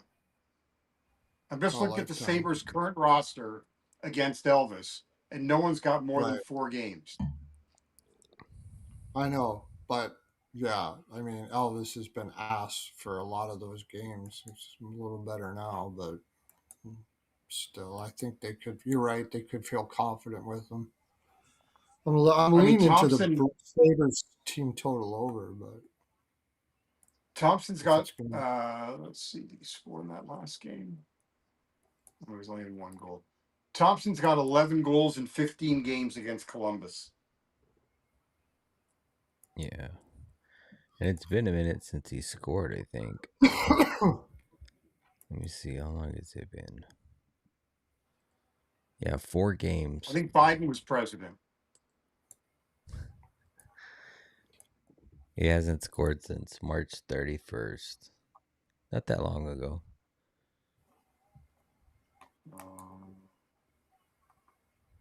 So what? That's 1, 2, 3. So he's gone 4 games without a goal.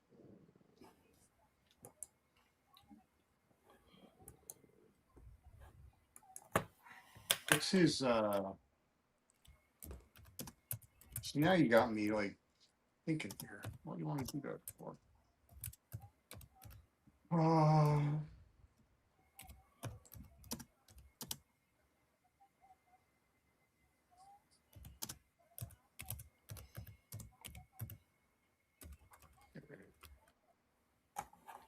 Is this game going to end 5-2? Looks like San Jose's kind of given up the ghost. Yeah. I needed celebrating over 1.5 points, but only 11 shots on net, so it's not very likely. Celebrini got his 4. McDavid's got 7. Yeah. Puck Hog. Yeah. Although I guess he kind of has to be on that line now. All right, shall we? Yep. I'm Yeah. ready to roll. Let's see. We are on.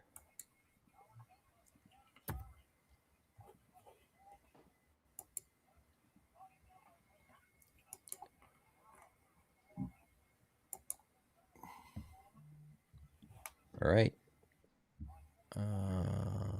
Next game.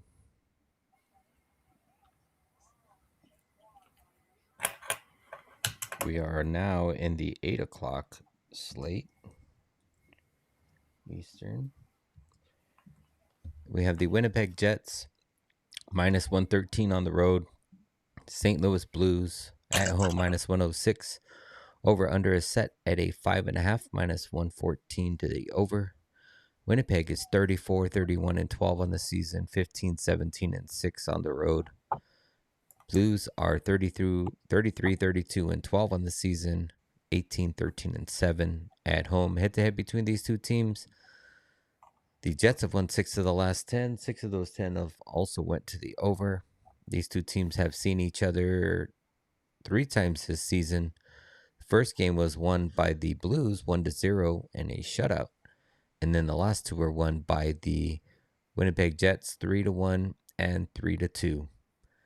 Winnipeg is 6-3, 0-1 in their last 10, even 500 on over-unders. Winnipeg's coming in on back-to-back wins, beating the Blue Jackets and most recently the Seattle Kraken 6-2. They are on the first and only game of a road trip, and they head back home to take on the Philadelphia Flyers on Saturday. St. Louis is 6-2, 1-1 in their last 10. 7 of those 10 have trended to the under. St. Louis is coming in on a 1-3 loss versus Colorado.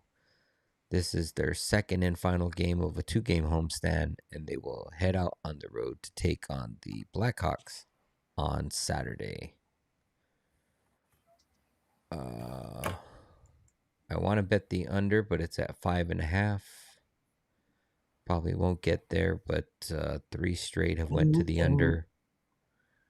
NGS and under 6.5. Oh, yeah. Depending on who's, I mean, they've been playing Hofer to death. Pearlo, you remember the last time you did that with this game? That was with the Winnipeg. Yeah, I was with Seattle. No. My man Hayden Fleury scored. Oh, You yeah. were Score, cursing. yeah. Hayden Fleury. That's right. Fucking.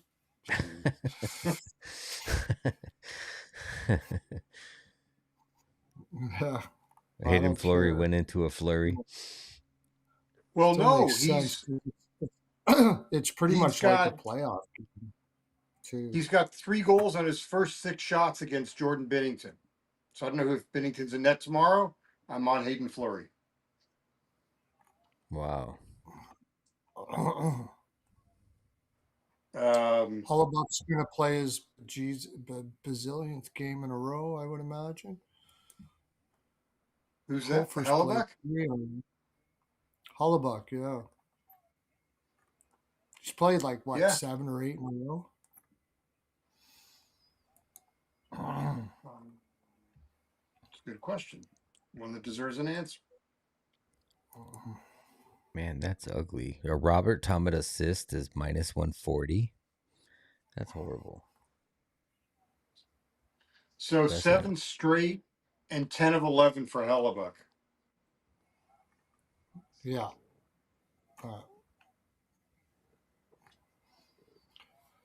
They probably just keep going because they're, what, 4 points back. They're 4 points out, behind Nashville. The Blues are 6. I mean, the Blues have to win out. They've only got the maximum they can get is 8 points. So they almost can't. They have to win out, and they don't need to win again in regulation against Winnipeg. No. But now here's the situation. I think that if this game's tied late, the Blues pull their goalie. Well, maybe not. I shouldn't say that. No, it doesn't matter if they No, win no. regulation. no, they just need to win. They need to win the They just game need to win sure. for now. Yeah. I Because actually, they could own the see. tiebreaker. They would conceivably have the tiebreaker over Nashville. And they will definitely have it over LA. Yeah, for sure. Yeah. How about this? The LA Kings have as many regulation wins as overtime losses. That's Yeah. crazy. I just wrote down Robert Thomas goal. he's got goals in 4 straight, and all 4 have opened the scoring for St. Louis. So I'm going to play him first goal as well for the Blues. And if it's Bennington, I'm going with Hayden Fleury. You know what? I would look to the under 6.5 in a parlay though. Not 1.5, but find another something else to parlay it with, like in a different game. Yeah. Because I think under 6.5 is good. I really like the Blues in this game. I just think this is how long has the Jets been off since they beat Seattle? Has it been 2 or 1? No, they played them Monday night or Monday. Oh, Monday. yeah. So they've had 2 days off in St. Louis, and they play Seattle. Okay. Yeah. Just, I like the spot for St. Louis better. I just think St. Louis is a better team right now. But it's gonna kind of depend on goaltending. Bennington hasn't played in forever. I think they're just gonna keep on rolling with Hofer. Both of the, It's not what their scouts told me. They really like what Pennington's done. I don't think that. I don't know. It wouldn't shock me, but I mean Bennington's a big game player, and this is a big game. Maybe, yeah, maybe they put Bennington in. But to your point, I mean, Hofer has gone 3 straight. Yeah, they got to give him a break sooner or later, unless they want to give it to him against Chicago after this. When I didn't win my parlay, this game ended 5-2. Wow. But I won the bigger parlay for 2.5 units. I mean, so I'm happy about that. Bennington, his last 3 games, he's only given up 1 goal in each of them. Oh, wait a second. This is if they put Hollebuck in, this is for sure going to be Bennington. Bennington's going to want this game. Yeah. It's Hollebuck. Okay, it's a really good narrative, Pearlo, but it's got nothing. But that's not why they're playing. Why they're playing Bennington? What? So he could face his. It's not the total reason, but it might have been part of the. It's got nothing to do with it. I'm more inclined to say they're going to put Bennington in here instead of going with Hofer like that. With that many games, so yeah, and then they got Hofer can have an easier game against Chicago. Wow. So yeah, I think Bennington's going to be in here. I don't know. I like the Blues first period. They've been really good first period team as of late. Coming off that Colorado loss. Pearlo, they've won 1 first period since March 10th. Really? Yeah. Where did I get that from then? Or maybe it was I don't know, but talking about.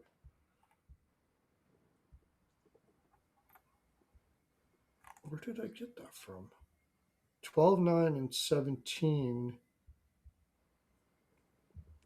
at home this year. So I guess I meant this year. But yeah, they've only won 3. They've only led after the first period. Good at all. The last 10 they haven't been good at all, but before that they were. That's what I thought it was. Yeah, they've only led 3 times after the first period since the Olympic break. And the Jets are not very good at first periods on the road. 5, 6, 7, 8, 9.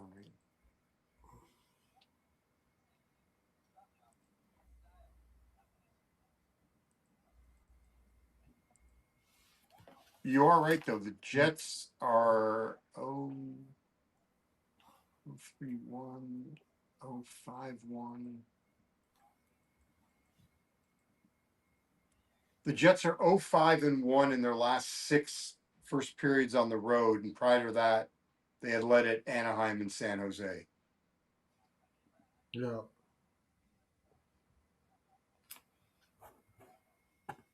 That was it was another lifetime.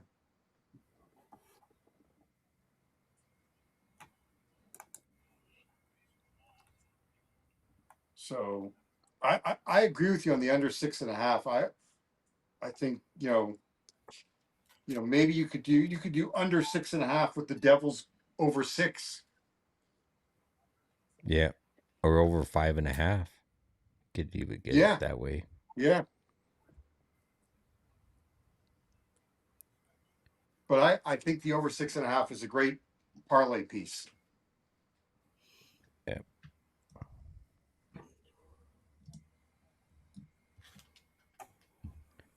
It was only the Leafs that let me down in all teams to score 2 goals tonight. 5 of the 6 teams scored. And what kills me is I was thinking of avoiding the middle game, just going to the first and the last game. And if I would have done that, it would have. But I didn't like the price. It was a minus number. I wanted plus money. Oh, was it? Yeah. Yeah. It was like minus 115 or I know something. the Leafs cost me on both teams to score 2 when they played San Jose in San Jose last week. So I feel your pain. All right. All right. Are you ready to move on? Moving on.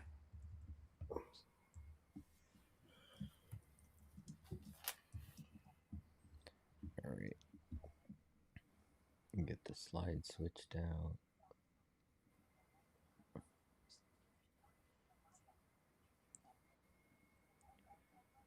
Okay. Get this switched out. We can quickly go through this game. This is a completely meaningless game. Can we just come back to it at the end? Yeah, we could do that too. We'll Just skip over that one. I think so. Pearlo, are you okay with that? What's the game? Carolina, Chicago. Oh. Yeah, whatever. It's fine. Okay. Only thing I like there is Spencer Knight over saves.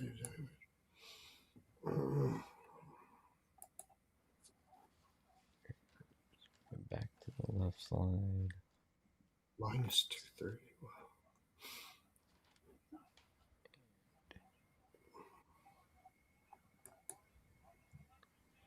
Okay.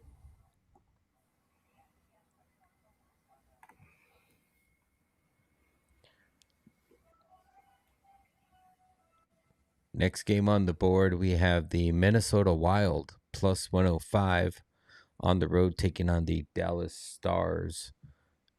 At home, minus 126. Over under is set at 5.5, minus 140 to the over. Minnesota is 45, 21, and 12 on the season, 23, 11, and 4 on the road. Dallas is 46, 20, and 12 on the season, 24, 11, and 4 at home. Head to head between these two teams, the Dallas Stars have won 6 of the last 10. 6 of those 10 have trended to the under. These two teams have seen each other 3 times this season. First time was won by Dallas 5-2 in Dallas, and the last 2 in Minnesota have won by Minnesota 5-2 and 2-1 in an overtime winner. Minnesota is 7-3 in their last 10. 6 of those 10 have trended to the over. Minnesota's coming in on a 4-game winning streak, most recently beating Seattle 5-2 at home. This is their first game of a 3-game road trip, and they play again on Saturday when they head down to Nashville to take on the Predators. Dallas is 3-5-2 in their last 10. 6 of those 10 have trended to the under. Dallas is coming in on a 4-3 overtime win versus Calgary. This is their 4th game of a 5-game homestand, and they will play again on Saturday when they take on the Rangers. I mean, it's Minnesota needs to win to get home ice, to have a shot at home ice. I mean, they're in a tough spot because Dallas has the tiebreaker, and this McDavid guy's on TNT. Pause this. Oh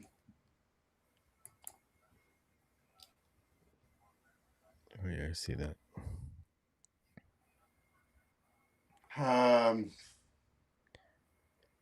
Because Yeah, I mean, Rico. Dallas has got Buffalo, the Rangers, and Toronto after this. Minnesota's got the harder schedule. They got St. Louis, Nashville, and Anaheim. So the Blues will, could be out of the picture. That game may not mean anything other than just cardio or just trying to screw it. I mean, it may not matter. If Minnesota loses this game, then they don't even have a shot at second place. So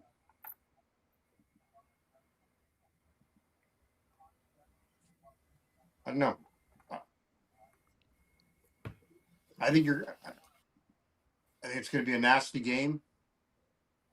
I just wrote down the draw at plus 325.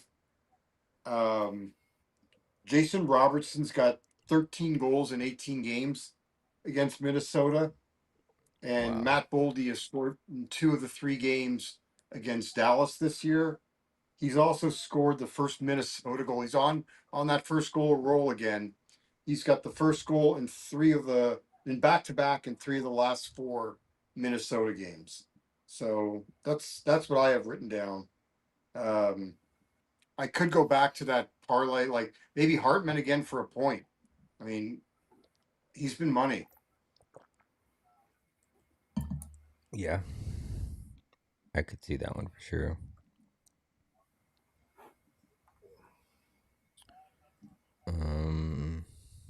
I'd only take the Wild at plus money in this if I was going to bet anything. Yeah, I would agree. Yeah. Yeah, Hartman's plus 105 for a point. Got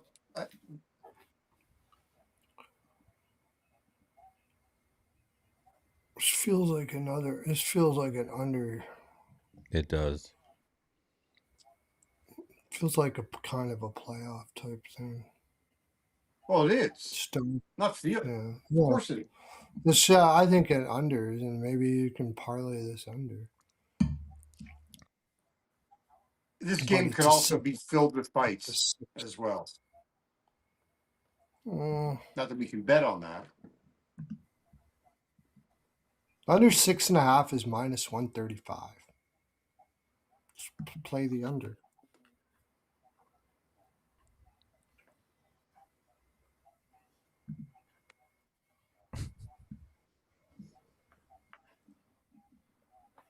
I think that's what this is. I mean, I don't know. Yeah, I mean, I I could get there. I think that's likely what's going to happen. This will be.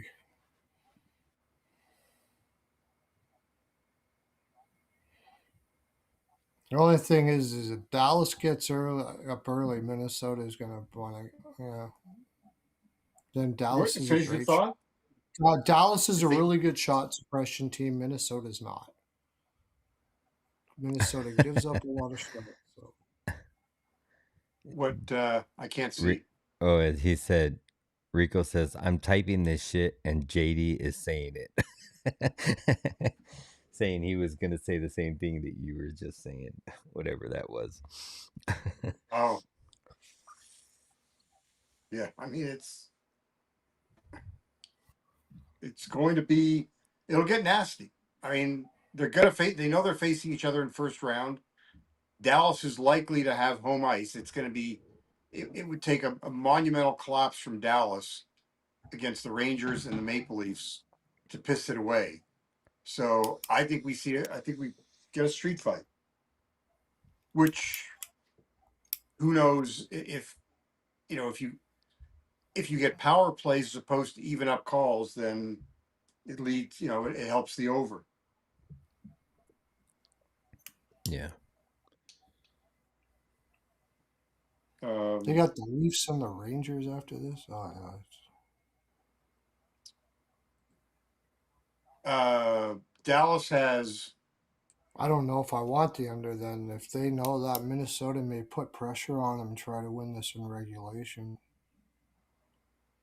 Well, Minnesota. Now you're right. I mean, Minnesota likely. Well, no, they don't need to win in regulation though, Pearlo, because they don't have a chance at the tiebreaker. So. Oh, but I see. You're saying just you can't give Dallas a point. You don't want to give Dallas a point.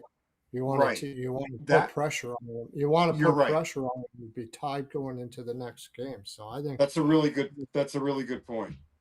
yeah. So I don't know if I like the under here. I think Minnesota's going to come balls out.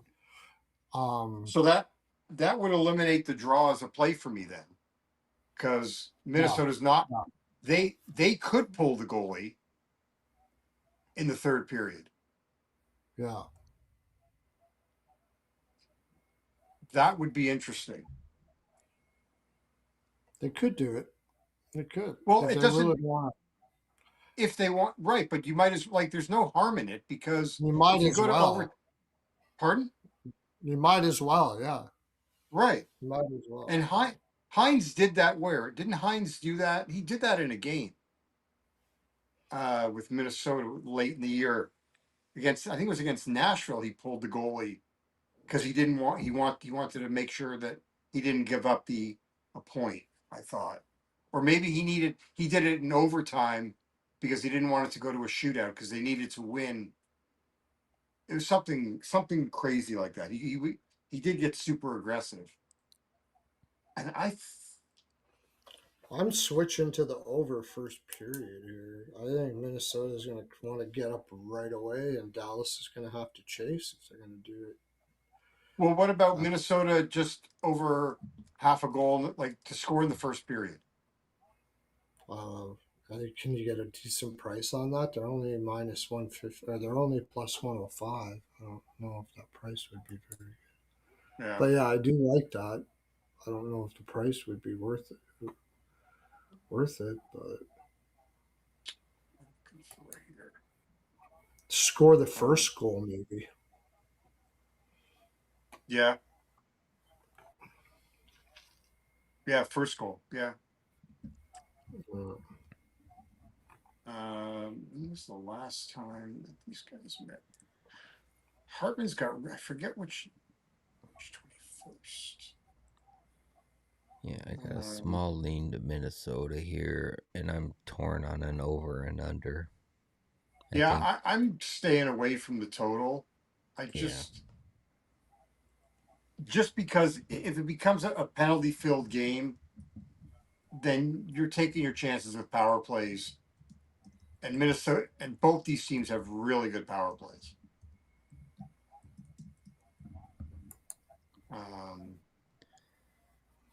Minnesota first period puck line is plus 180. I could get behind Dallas that. hasn't Dallas been having problems with slow starts this year, but I don't know if it's been as of late. But kind of like that. Kind of like that. Dallas. Maybe go in between that and the Minnesota first goal, first period. I really like the way they've been looking. They really have looked like they're got their game together. Dallas is 1-4-3 in their last 8 first periods. Yeah, and Minnesota is on the And road. and they've only scored a goal in 2 of those games. Well, yeah, in 2 of those games. I like that. Wild money line first period and puck line split. And goal first period. Well, why don't you just do first goal of the game to cover your ass as opposed to because if it's 0-0 after 1, then you're going to lose everything. Yeah, Right? I mean, what would a normal person would put on a goal first period, I'll split between the three. So if I don't get the goal first period, it's the same amount of money. I split it between. Are you the normal person in this conversation?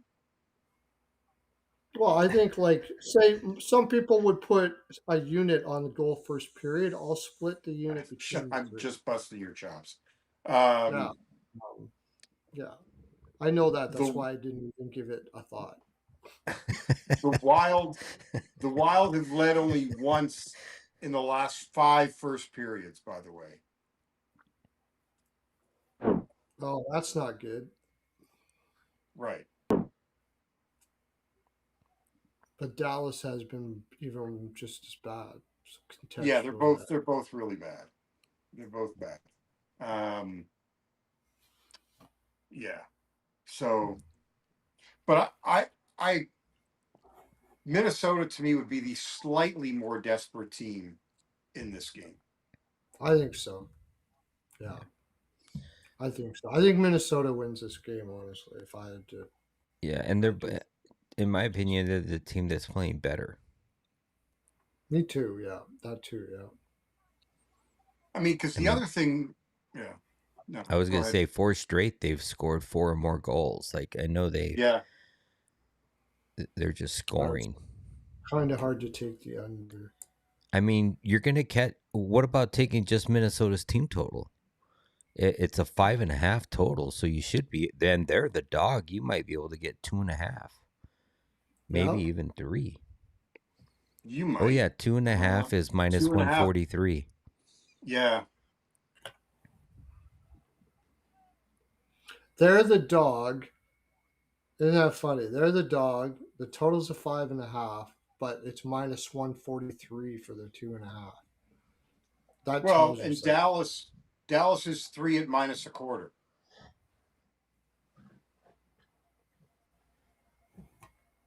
Yeah, you would think you'd be getting better odds on the 2.5.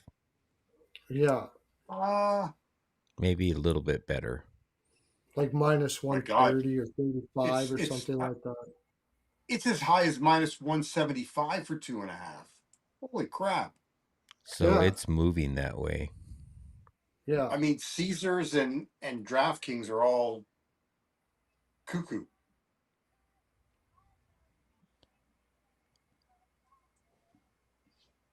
I mean, I would say if you like it, just bump it up to 3 at plus 116. Yeah, That's plus money and if you think, like if you think, which team were you saying susceptible to pulling their goalie? Minnesota. Minnesota. Oh, it'd be Minnesota. Okay. Minnesota. The Yeah, but I opposite team. mean, yeah, that would be if they're down. Yeah. Yeah, I would No, just even if take it they're at the flat 3. even if they're tied Yeah, late, if they're tied, they yeah. can't give Dallas a point. Giving Dallas a point definitely seals. I would think. Well, am I wrong? Hang on, maybe jumping the gun on that. I think I'm looking too far ahead because I'm basing that really on the standings. I mean, based upon the remaining schedule. Because even if they gave Dallas a point, so let's say they'd be 3 back. Well, they'd be 3 back with 3 games to play. It's Yeah, I wouldn't be shocked. I still wouldn't be. I would not be shocked if they pulled the goalie.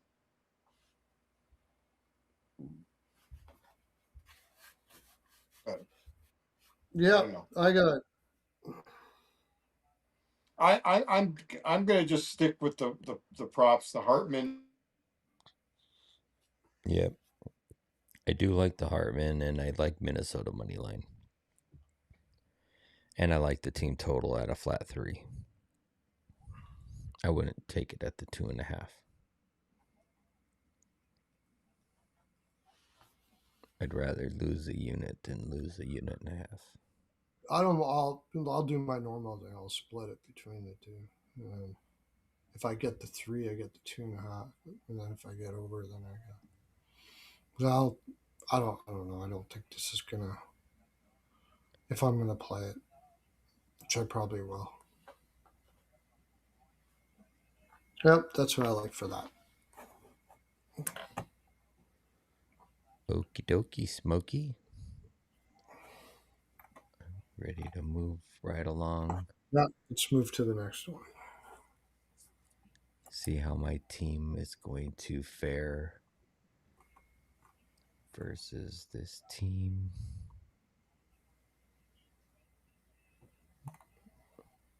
Okay, break down the.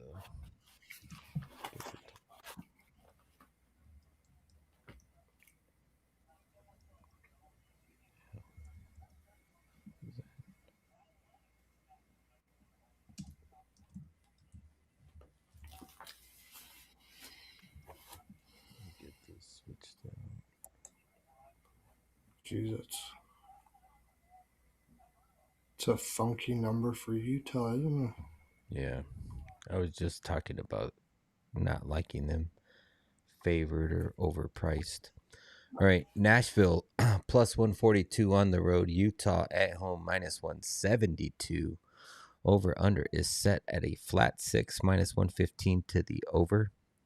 Nashville is 37, 31, and 10 on the season, 17, 16, and 7 on the road. Utah is 41, 30, and 6 on the season, 20, 14, and 4 at home. Head to head between these two teams, as the Utah Mammoth, they are 3-3 in their last 6. 4 of those 6 have trended to the over.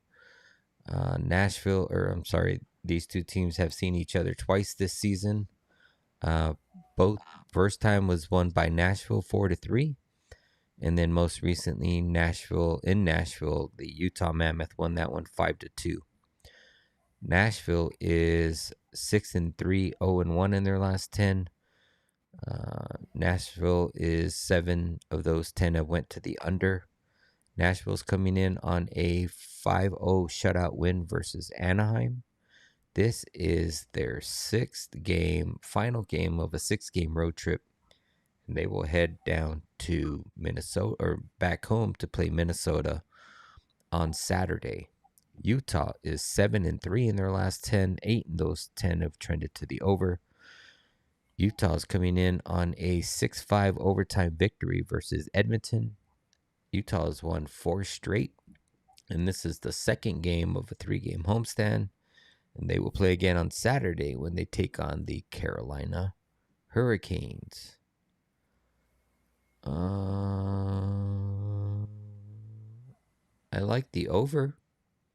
Yeah, that's It's what a I like flat to. 6. And I'm Utah's got worried that nothing to Utah. play for. I'm worried that Utah is favored by that much.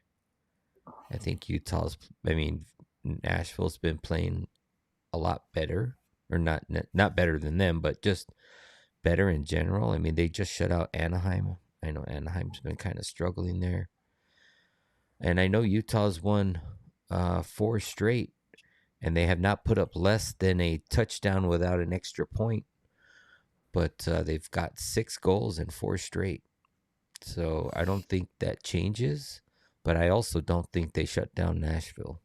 So give me over 6. I also like the I over think in the first Utah's going to period. just throw the puck out and try to outscore Nashville. I mean, this has been a tough road trip, and it's 3 games in 4 nights. I know it's not on a back to back, but it's going into from Anaheim to Utah, and then they got Minnesota. It's an hour and a half flight.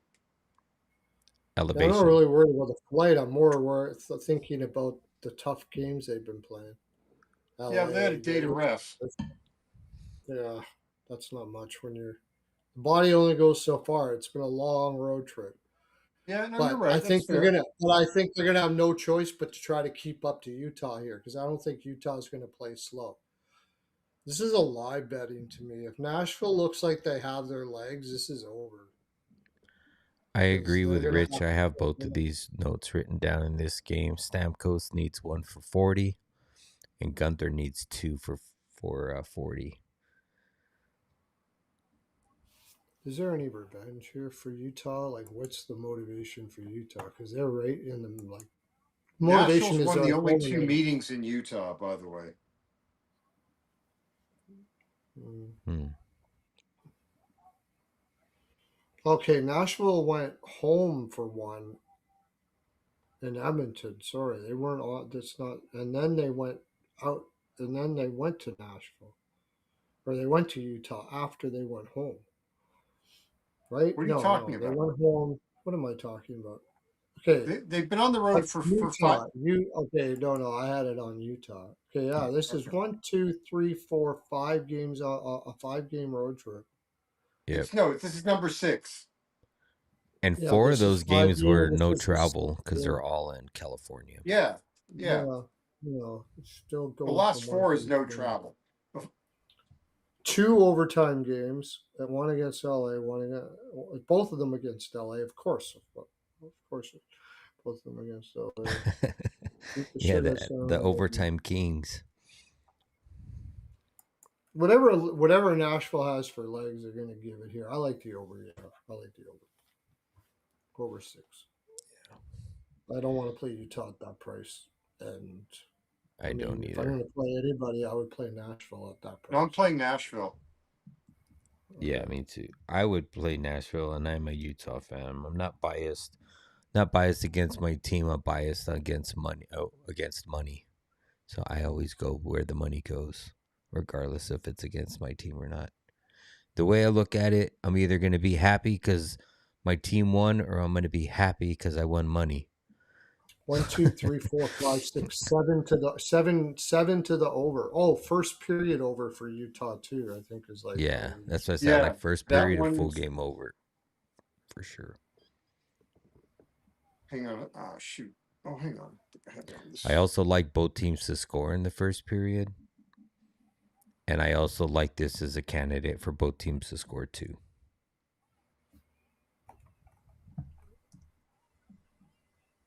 Yeah. So far, my candidates are this game, the Blue Jackets in Buffalo, the Pittsburgh and the Penguins and the Devils are the 3 games I have written down for BTTS 2. Wait, say that again. This game, the Penguins game, and what was the other one? The other one is the Blue Jackets in Buffalo game. Oh, okay.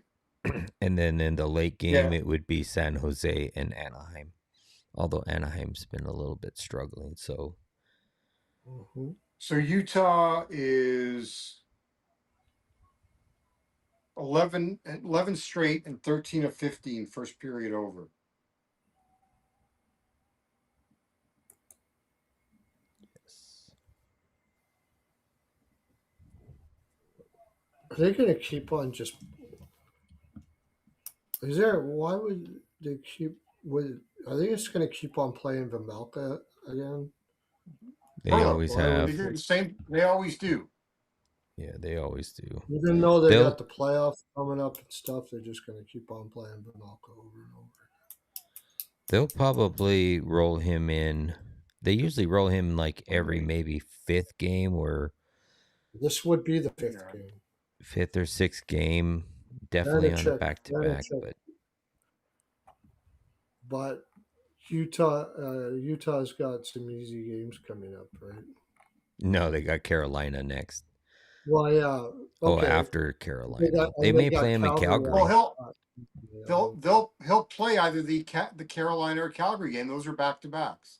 Yeah, he'll play the Calgary game. Vanacek will play either Carolina or Calgary. Yeah. Okay, so hang on here. Wait, these guys met when?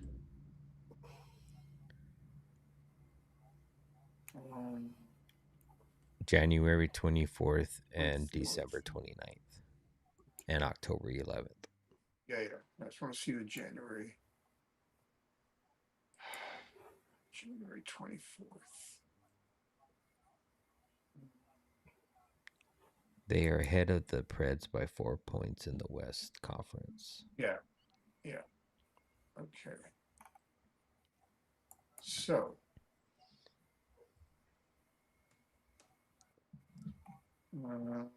Zachary Larue. Back to him again. Oh, Zachary LaRue? Yeah. Up on the top line. At least that's what I see so far, anyways. They're playing Wood in the middle, eh? Bro, are you smacking a pen? You didn't hear that? Yeah. Oh. Okay.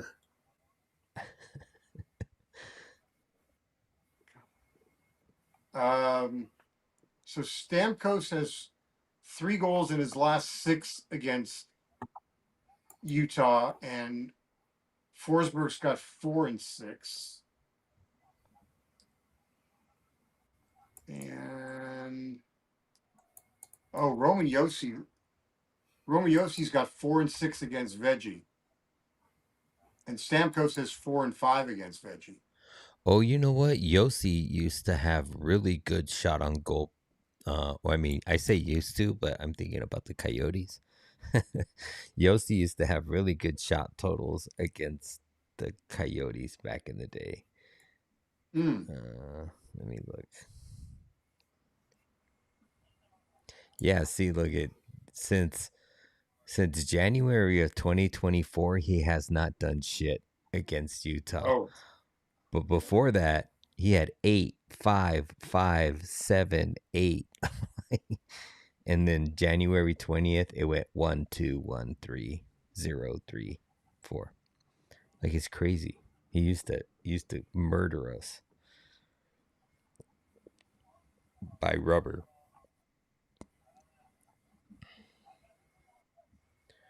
Yeah, Terry, I agree with you there. I was on Keller in his last game in a parlay. He's been solid at that 3 number.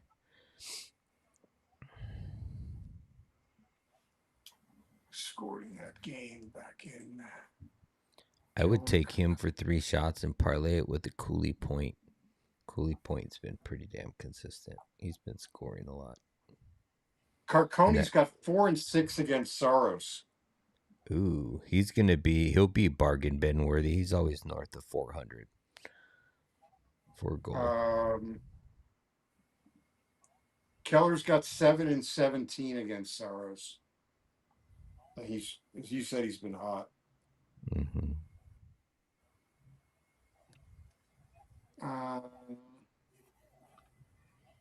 And Gunther.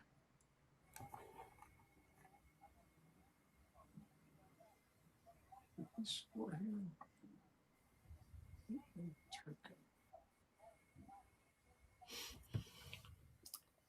Well, you know, thank you, Lady V. We're on 7 days a week, pretty much. We're on the nights during the week. We've been in the mornings during the weekends, but just make sure you follow me and Pearlo, and we'll be on one of our channels every night. But thank you for tuning in, all 45 of you right now currently. And this show is a little bit longer, as we typically don't have any look ahead, so we're completely going through the entire game. It's a little bit of a slower process. 400, by the way. He's plus 400. Yeah, that's actually low for him. I think he's been like 450 is his minimum. The best I'm seeing is 400. Okay. Maybe it'll change. I mean, that's as of now. So, but yeah, I got Nashville money line, the over 6, the first period over. Those are definitely all in play. I agree with you, Wolf Gatto. Like, I'm looking at all these shot on goal props in this game. Like, everything's priced at minus 160, 150, 180, 190. Like, how are we supposed to play any of this other than parlaying it? Like, that's stupid. So they're thinking there's going to be a lot of shots. Oh, you know what? I got a good one here. It's a little juicy, but it's well worth it. Okay. Cooley's had a point 5 straight games. He's got 9 points in those 5 games. 1, 2, 3, 2, 1. And in his last 3 games versus Nashville, he's got 5 points. It's minus 135. Okay. So maybe you take a Cooley point and Keller 3 shots. If you want to carve that down. Okay. Thank you. Oh, Pearlo, you had something. I remember Barrett Hayton. Was it you or was it Dre that I remember? Like Hayton didn't get his shots in the first period, and we jumped on him in the second. He gets them later. Okay. Yeah. Is that? Yeah. But does it depend on where he's playing in the lineup? Is he? I don't think he's playing in the top 6. He's not playing in the top 6. He's not playing in the top 6 anymore, is he? So I No, bet I think he's down online. that's not a thing anymore. Let me see. It was Okay, when he was I just playing in the remember. top 6. I just remember you throwing that out there once before. And just Yeah, kinda, that used to be a thing. I do pay attention to what you say. You know, Mm-hmm. Yeah, because you want I to don't even find see something to Hayden. oppose. I know. If you didn't pay attention to what I would say, you would Oh, just he's not. out. You would Even Yeah, I more was so, gonna he's say I out. don't see him in the lineup. He's out. Yeah, he's out. Hayden's out, and they brought up, okay. So or at least I see D Simone. Is a Damone? How do you say that? He's Simone. Michael Yeah. Simone. Is that who it is? Yep. Yeah, Barrett Hayden is out. Let me see what. Oh yeah, he's gonna be out at least another week. And then Jack McBain's out too. He got hurt last game. Yeah. He's out for another week. the only real huge motivation I see for Utah here is just they could piss Nashville off by beating them so they miss the playoffs. You're gonna bring up Big Tuna, spicy tuna. Nope. Oh, he's not in the lineup. All right, shall So we? he was. I don't even Yep. know. I guess. What was there? Oh yeah, that's right. I know one play I'm taking in this next one. I mean, I know he's already played him again, but right. Why not? Yeah.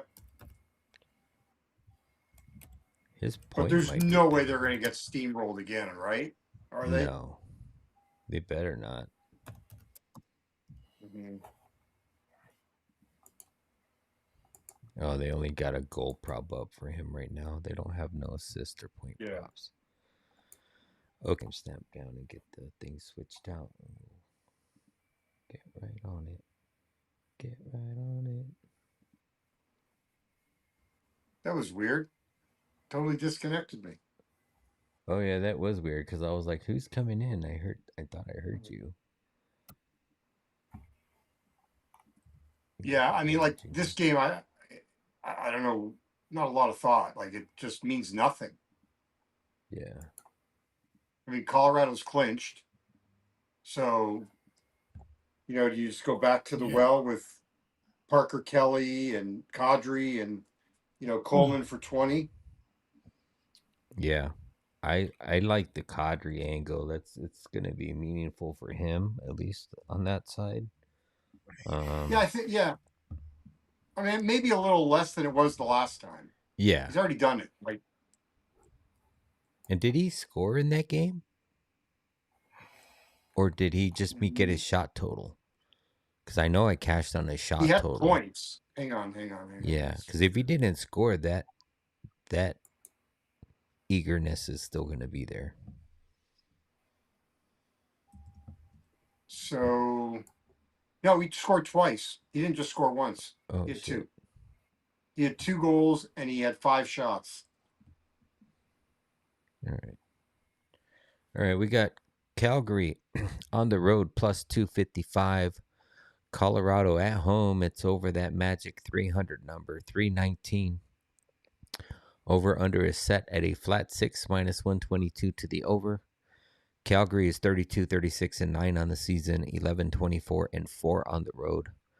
Colorado is 51, 16, and 10 on the season, 24, 9, and 5 at home. Head-to-head between these two teams, the Colorado Avalanche have won 8 of the last 10. 6 of those 10 have trended to the over. Last game was on March 30th, where Colorado rolled them 9-2. These two teams have seen each other just that one game this season. Calgary is 6-2-2 in their last 10. 6 of those 10 have trended to the over. Calgary's coming in on a 3-4 overtime loss versus Dallas. If it wasn't bad enough, this is their 5th game of a 5-game road trip, of a 6-game road trip. And they will play again on Saturday when they head down to Seattle to take on the Kraken. Colorado is 7-3 in their last 10. 6 of those 10 have trended to the under. Colorado is coming in on a 3-1 victory on the road versus the Blues. This is their first game home of a short 2-game homestand, and they will play again at home on Saturday when they take on the Vegas Golden Knights. Just a second, I'm going to let my dog out.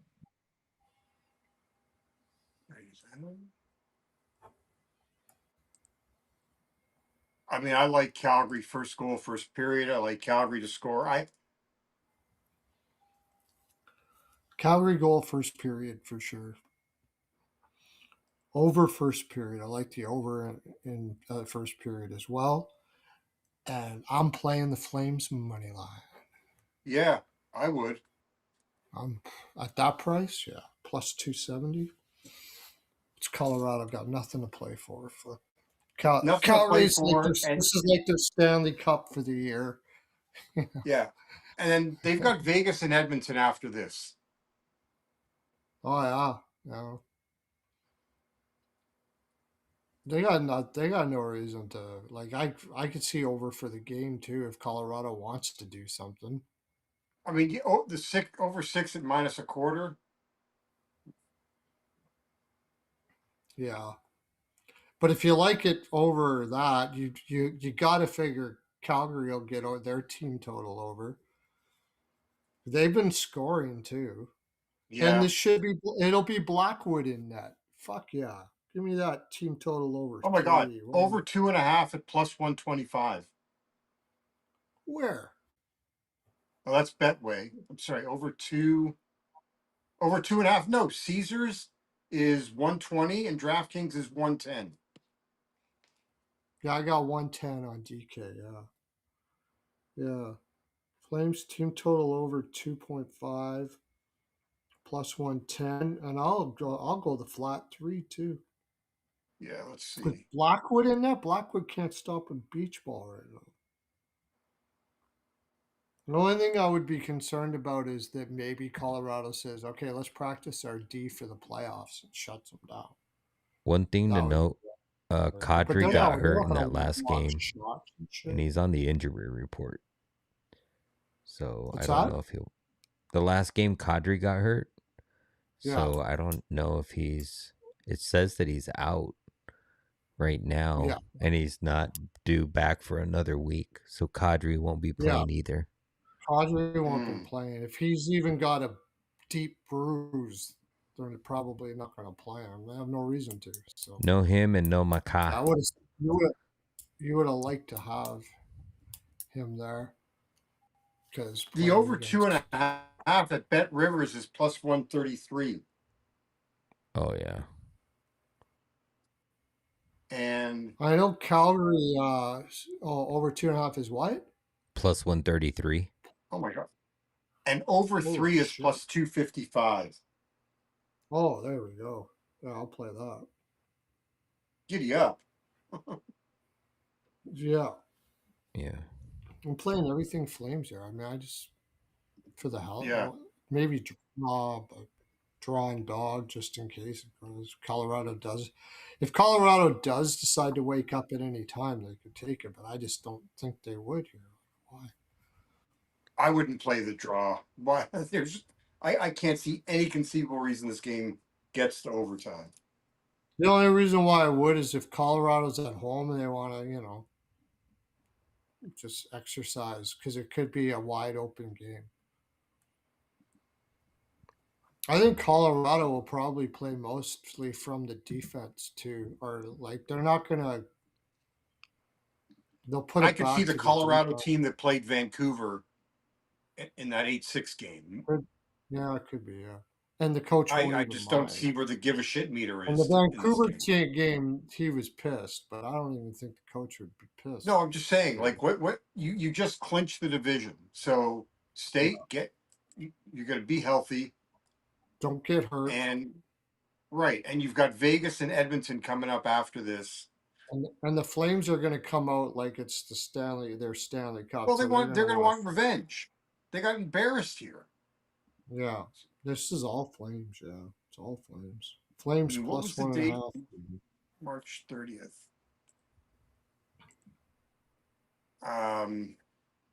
Yeah, it was 9-2. Yeah. So I'm just pulling up. Yeah, I forgot about that. They were outshot 26-9 in the first period. Yeah. Yeah, Colorado are going to want to fight. Flames are. So this is big They were dog. outshot 49-29 for the game. I might be getting behind a Blake Coleman over 2.5 shots. It's plus 108. Yeah. He's covered that in 4 straight games versus Colorado, 6 of the last 8. And it's plus money. He had 6 shots on goal in that game, in that ass whipping, on 8 attempts. And He had 6 of their 29 shots? yes. Holy crap. And he's covered it in 6 of the last 8 on the road as well. 7 of the last 10 on the road. Yeah.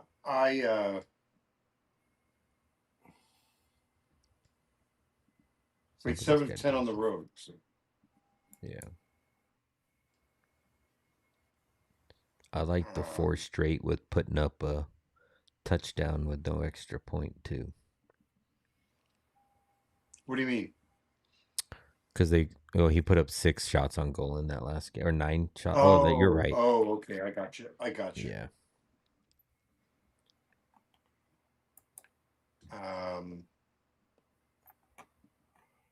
Well, they play Colorado at home again too after. Yeah. Mm-hmm.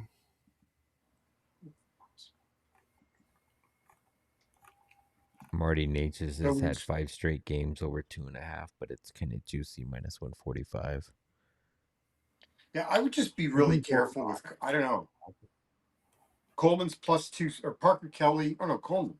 Coleman's plus 260 for a goal. And Parker Kelly. Oh, my God. Parker Kelly, I would jump on this right now before FanDuel wises up. He's plus 700 at FanDuel. Yeah. Wow. Everybody else is like plus 400. Caesars is 550. But FanDuel's 700. Yeah. At least that's what, I got to double check that because that was on BetStamp. Oh, yeah, like double checking on the actual book. Yeah. I always have to do that too, because usually when there's one line that's... I would lean the over 2, Grant, but if you're going to take the over, I'd probably take Calgary team total over. It's just too good a value with Blackwood in that. Something you might want to look at too is Blackwood. He is plus 700 on the website. Okay. Wow. On mine, I don't have any goal scorers. What, for FanDuel? Oh, you're on FanDuel. I'm looking on DraftKings. Yeah, wrong book. Never mind.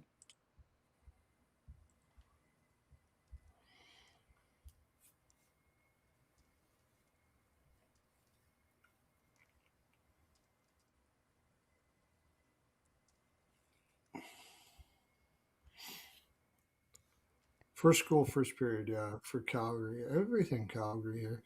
One other thing to look at, you call Blackwood saves could be as low as 20.5. And I know he's not good, but Calgary's not really. 20.5 is too low. Calgary's going to be throwing rubber all over the place.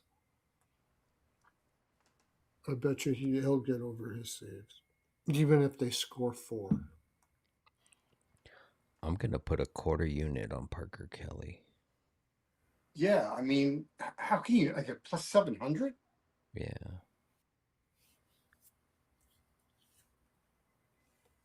Especially at that price. You got to.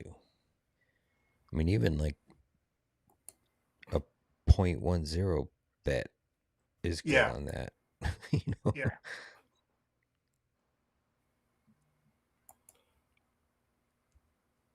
I'll be right back.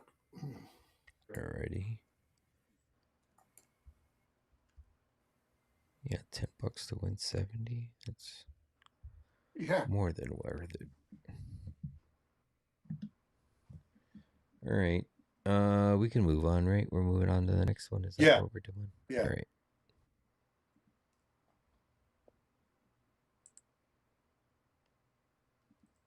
This one should be a good prop game. Get the overlays switched out real quick.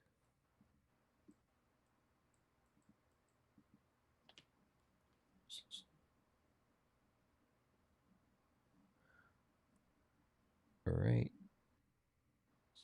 Next game on the board, we have the San Jose Sharks plus 142 on the back end of a back-to-back. Take it on the Anaheim Ducks minus 172.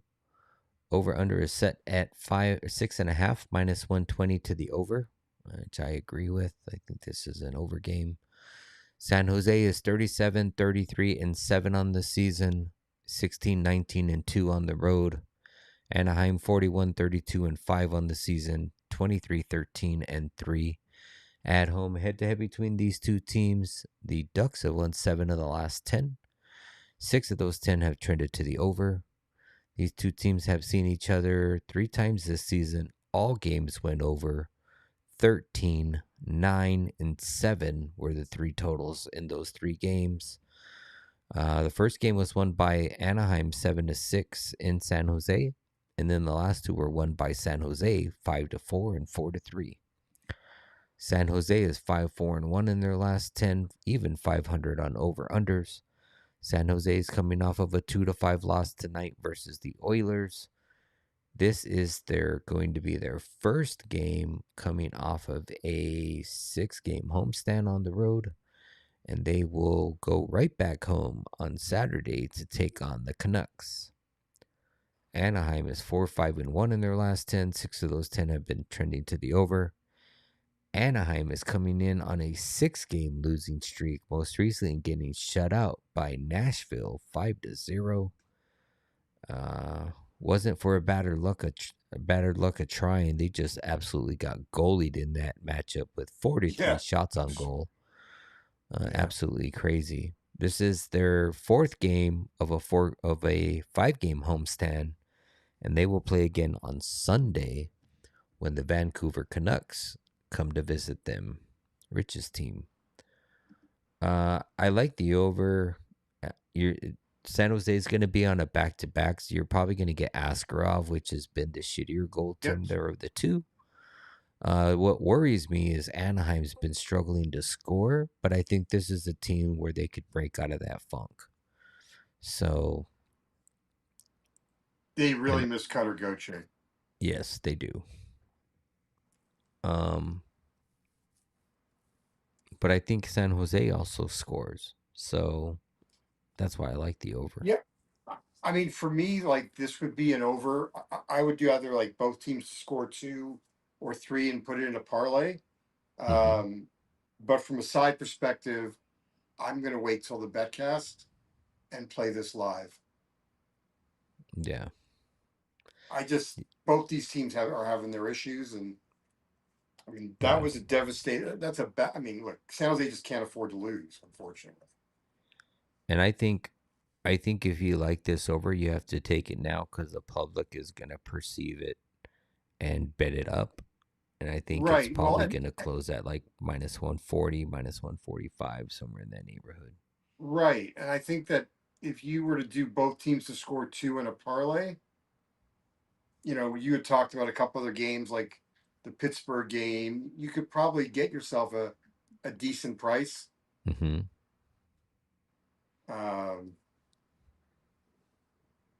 Yeah, I'm not sure. I mean, Anaheim's, God, they've been struggling mightily.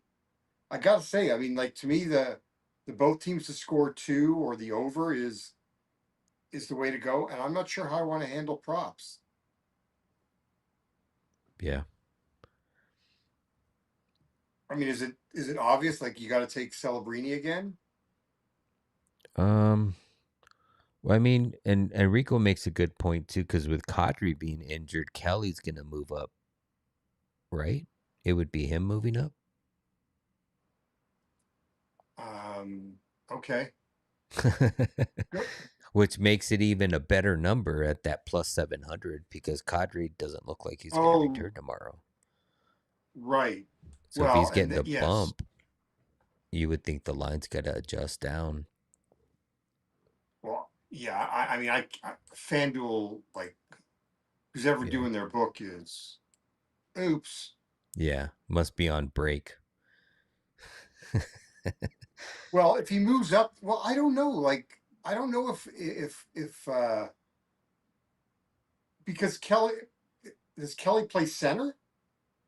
Well, that's what I was wondering if his position is center, but he's playing wing on the fourth line. I mean, So I would think that, but he hasn't played. I don't think he's played center all year. Like, I would think they would move Jack Drury up to Drury third up. line. Yeah. I mean, maybe where you see Parker Kelly maybe get a bump is either on power play 1 or 2. Like Oh yeah. maybe, I think that's where you see him get the extra ice time Yeah. because someone's going to have to replace Kadri on power play 1. And Val had a really good game coming back off of that injury. Yeah, yeah.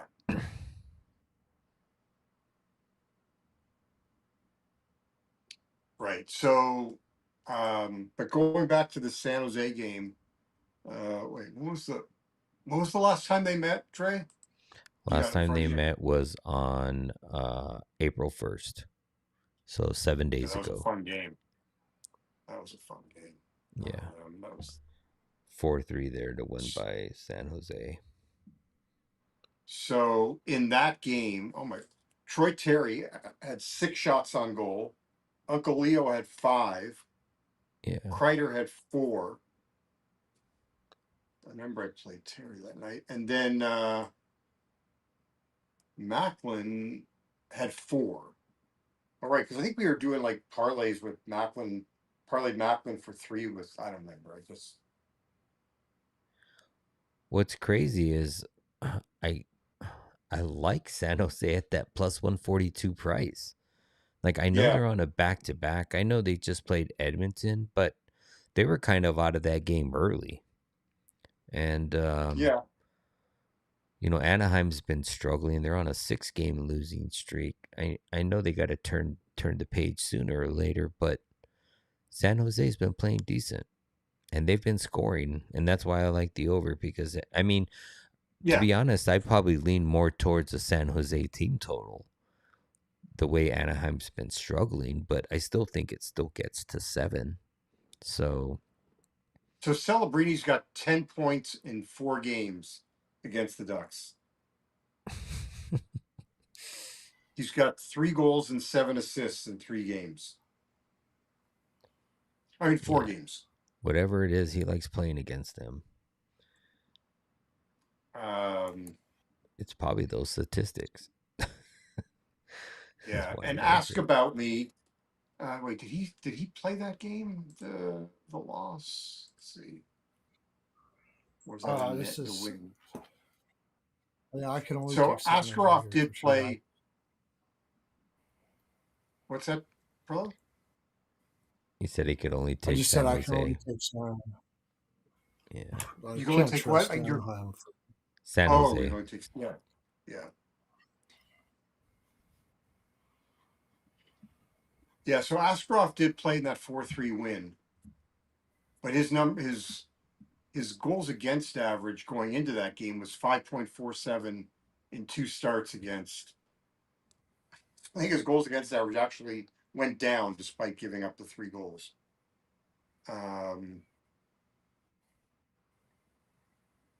And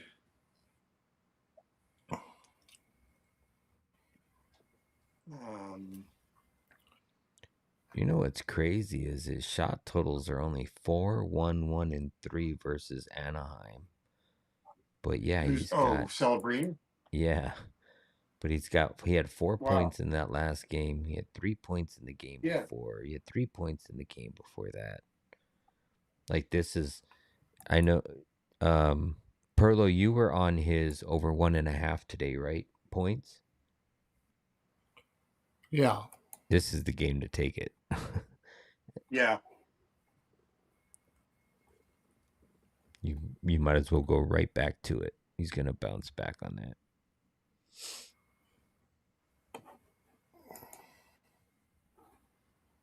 I mean, this is, and I'd be on his shots in this one, especially that Anaheim defense is not very good. Yeah. Although they only had 8 guys to choose from last game. I mean, the health stat, that's going to be also interesting, but I would look at Celebrini's shots as well. I like the over 2 first period. Mm-hmm. Both teams to score. Yeah, and both teams to score. Yeah. Askarov will be in, and he's struggled. Yeah, no, his numbers. I was saying, like they going into when they played a week ago, he played them twice. His goals against average was like 5.5. I mean, he gave up 3 Yeah. this time, so it actually went down. But yeah, Thanks, Grant, man. Thanks for tuning in. We'll catch you on the next one. yeah. Askarov has given up 14 goals to Anaheim in 3 games.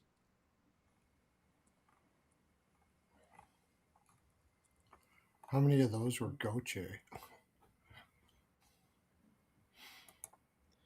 Yeah, I was just telling JD, like, I like the over, but I'm almost leaning more towards the San Jose team total with the Anaheim recently struggling to score, but I think they can at least contribute to an over. So I like both because you're going to have San Jose as the dog, right? So you're probably going to be able to get them at a flat 3. I mean, they're both playing to the over, even though Anaheim a Yeah, little let me trouble see what scoring, but they did if get I 3 against Calgary, 2 3 against at St. yeah, Louis. minus 103. yeah, give me that. Give me that all day. I might even be on the verge of taking the 2.5 at minus 145. Yeah, But at flat 3, yeah, give me that. They've been scoring. I mean, I know it's going to could be take both team. Dostal, I but mean, Anaheim's team total is 3.5 at minus 120. yeah, it's the whole Askarov. Yeah.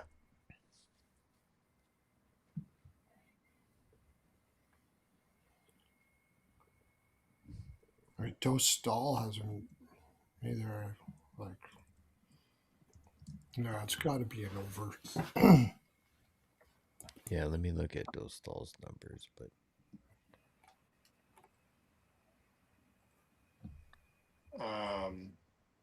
Well, Dostal, his numbers against San Jose are actually pretty decent.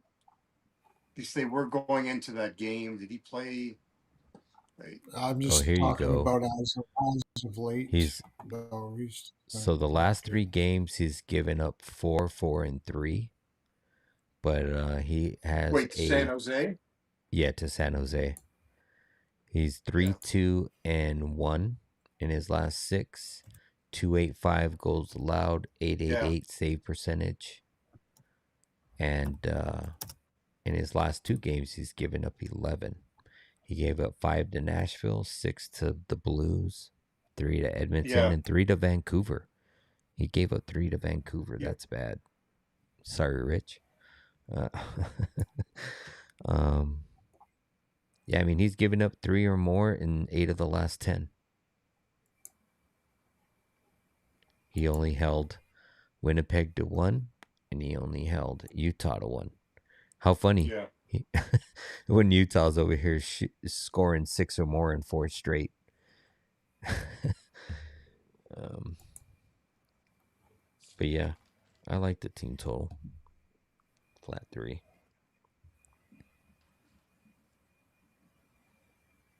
I liked it.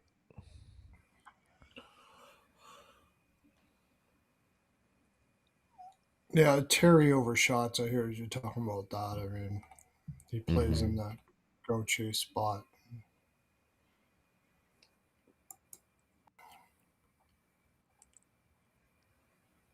Yeah, Terry over 2.5 is -130. He's covered in 8 of the last 9, and he had 6 in that last game Yeah. versus San Jose. See, it's something's got to break here too, because it's not like Anaheim hasn't been shooting. And his 33, last 32, 4, Terry's 31, had 6, 27. 4, 3, and 9. He had 9 against Nashville on Yeah, 12 like they're attempts. shooting. They're just not scoring. Well, that last game 33 and then they got they got 43. they got goalied by 43. Saros on 43 saves. No, Annanen. Annanen. Or Annanen. I mean Annanen on And 43 Calgary saves. had, I know because I had Annunen over saves in that. Nice. Calgary had 39 shots. They had 39 shots. Outshot them 39-19, but they haven't been getting goaltending. And they have, yeah. So, So just the Ducks will not have a morning skate tomorrow. Kreider's status is he's questionable. Looks like Gudis could return tomorrow. okay. Well, that helps defensively for them for sure. Oh my God. The Kreider Ducks has practice. Hang on. The Ducks practice lines today. First line: Troy Terry, Leo Carlson, and Zellweger. That's a the message from the defenseman. coach. Pardon? That's a message. That's a message from the coach. Well, If but they he put played. some, He played forward last game as well, but because uh, they dressed 8D last game. 2 of them played forward. Wow. Holy crap! We have Brent Burns in the making here. well, what I think is saying is, look, you guys want to play like that, then I'll put you as forward. Well, It's a no, they don't. message. Pearlo, they don't have a choice. It's not a matter of punishing people. They're out of forwards.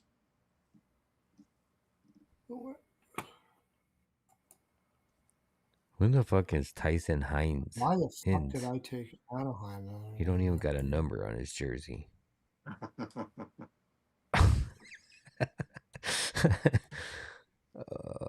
Hines will make his season debut. Oh, he made his season debut on He did. Saturday.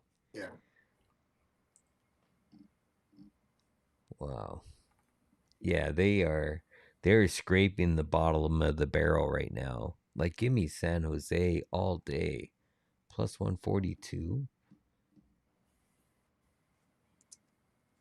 I mean, I like Leo Carlson in this spot. He's been shooting. Like, I could see him.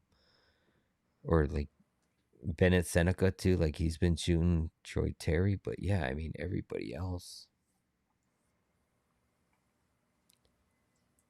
I'm liking this number more and more. His number is 57.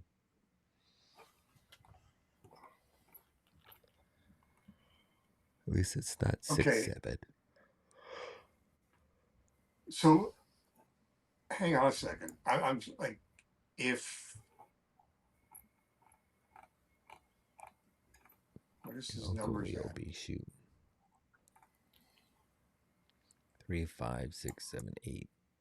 So right 3. now his goal prop is plus 650 for Zellweger. I would just keep an eye on him because if he is playing top line, Mm-hmm. a goal and an assist. I mean, he's. I don't think that. I don't know if the books will catch up.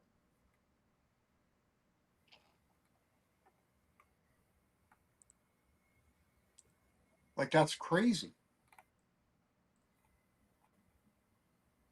to me. I mean, I don't know. Okay, daily face off has them playing seven defensemen with Zellweger as a defenseman. So I don't know,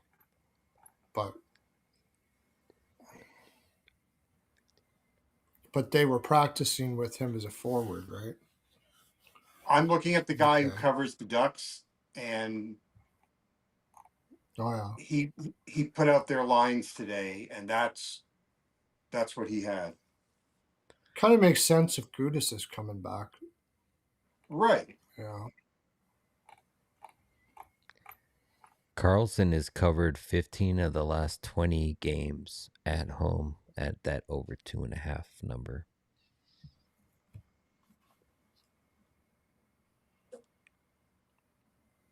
Okay. Getting closer towards a parlay piece though at minus 140. Well, maybe you parlay him with Celebrini if you want to do Yeah. something in that game. Yeah, you could parlay it with a Celebrini point. Yeah. All right, shall we? Yep, we got Yeah. 2 games left. Okay. All right. Let's see.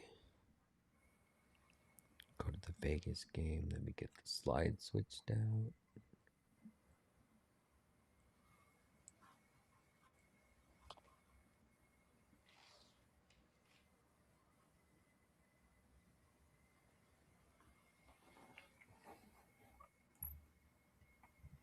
Okay.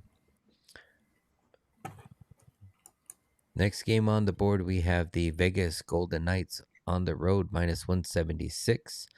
Seattle Kraken at home, plus 146. Over under is set at a flat 6. 1 minus 114 to the over. Vegas is 36, 26 and 18 on the season, 18, 14 and 7 on the road. Seattle is 32, 34 and 11 on the season, 17, 16 and 5 at home. Head to head between these two teams, Vegas has won 6 of the last 10. 7 of those 10 have trended to the under. These two teams have seen each other twice this season. First, October 11th in Seattle, where they won 2-1. And the most recent one on January 31st in Vegas, where Seattle won that one 3-2. Vegas is 5-3, 1-1 in their last 10. 7 of those 10 have trended to the under. Vegas is coming in on a 4-game winning streak with that coach change, most recently being Vancouver 2-1 on the road. This is the 3rd game of a 4-game road trip, and they will head on down the road to Elevation on Saturday to take on the Avalanche. Seattle is 1-7-0-2 in their last 10. 6 of those 10 have trended to the over. Seattle's coming in on a 6-game losing streak, most recently losing to Minnesota on the road 2-5.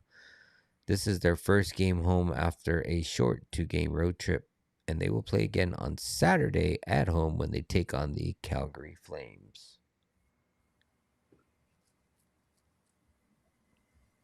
First period over.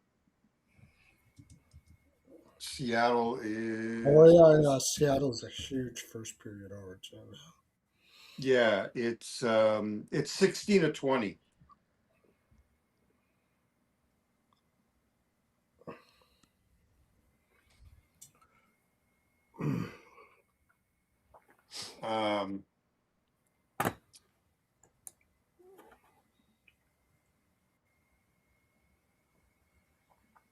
Yeah, does Seattle get the do they have the president's bump now that Ron Francis stepped down? Ron Jeremy, huh? Yeah, Ron Jeremy. the the horde hog, right? That's what he used to call him. Yeah, I think so. I'm gonna take the Vegas. Go Is it ahead. it's gonna be Decord? I have no idea. Either Could be Decord Matt over Murray, because didn't Decord get hurt, or was it Grubauer that got hurt? I think it was Grubauer. Grubauer.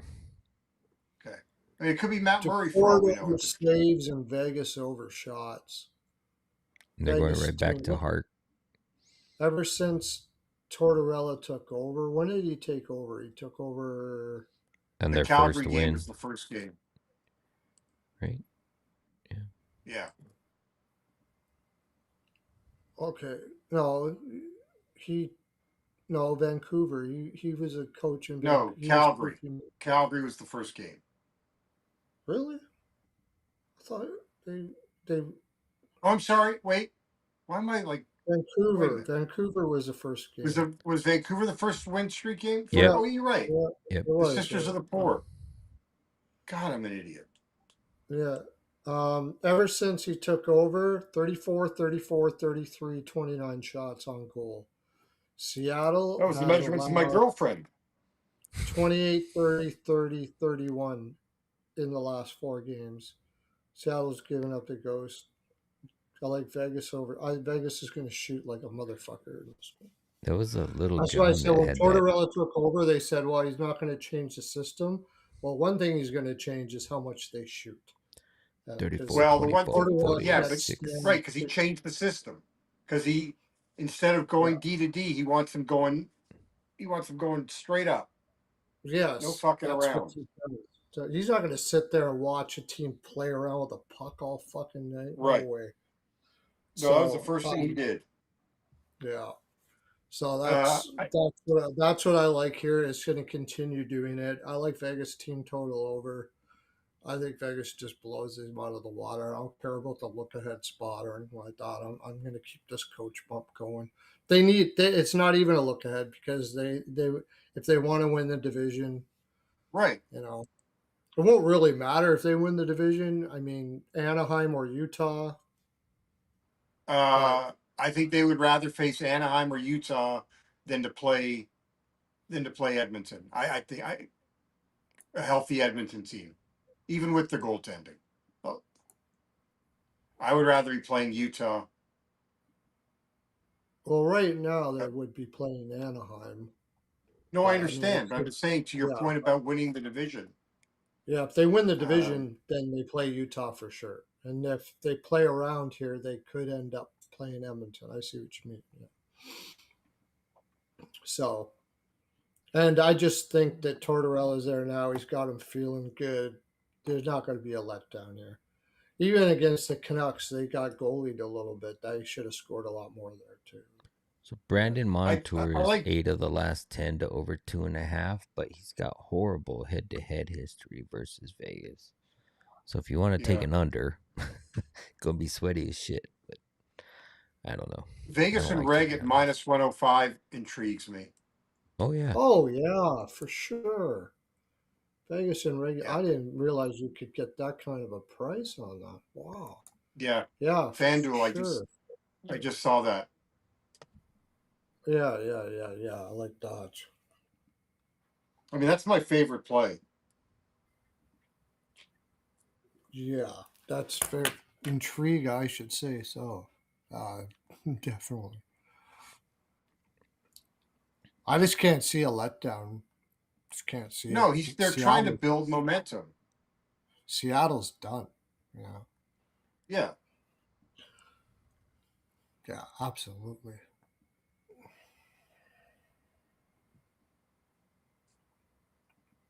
Yeah, the price is good at FanDuel because they've got the shortest odds on Vegas that I'm seeing at 176. Other people, some of the other books are at even at 190.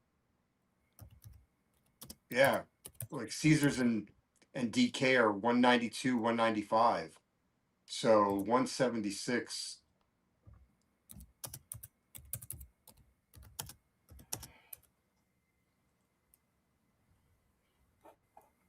One thing they will probably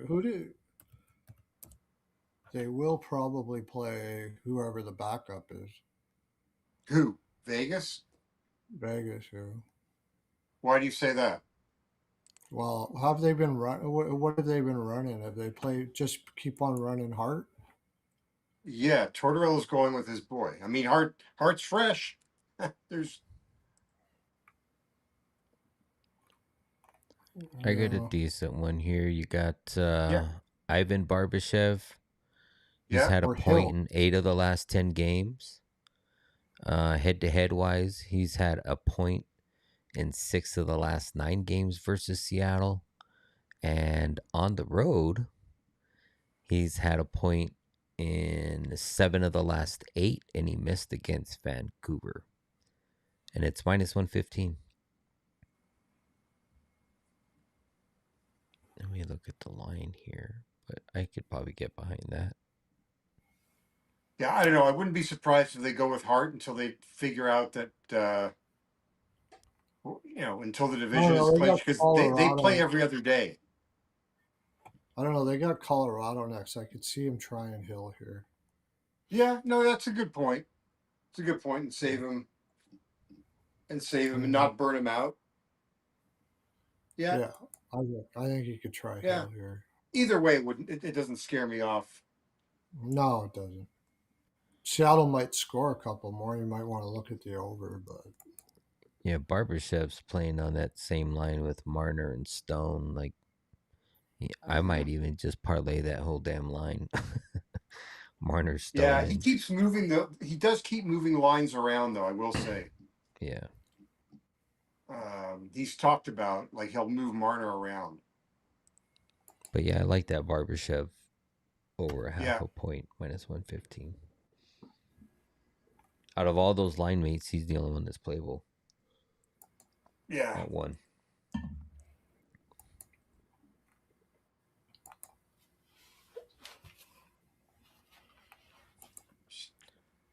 I do like Vegas here. Yeah, I can't see them losing this game. I just can't see a letdown. No. And they've beat all the teams by the puck line except for that last game against Vancouver. Except for Vancouver. But I mean, they outshot them 29-11. Yeah. They just got Topichulos. How to get good. This was we're up 1. Let's just shut them down and play the rest of this game out. Yeah. No, but that's why Vancouver didn't have it. I like the total shots. I like their shots on goal total over. Shots on goal total over, yeah. Okay. All right. Move on to final game. Yeah, JD's favorite team. It's the draw. Just stop right there. We're done. Just play the draw. I went back and took a look. At the bare minimum, if you played every Kings game to go to overtime this year, you'd be up at a minimum 54 units. Wow. Yeah. Wow.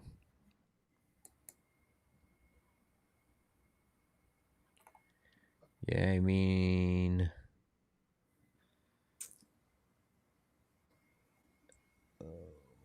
what's the line in this game?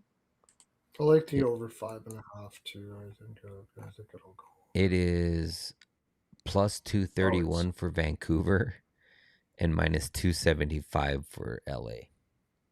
Yeah, I mean, it's all even money on over under flat 6. Head to head. I wonder if this game.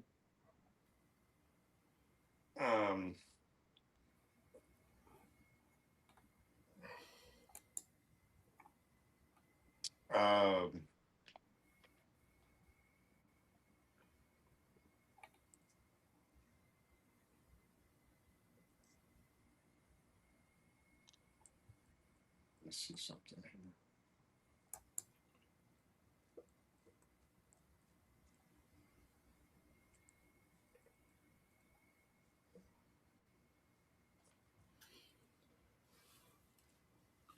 So for what it's worth, the Canucks have scored a first period goal on the road in 4 straight.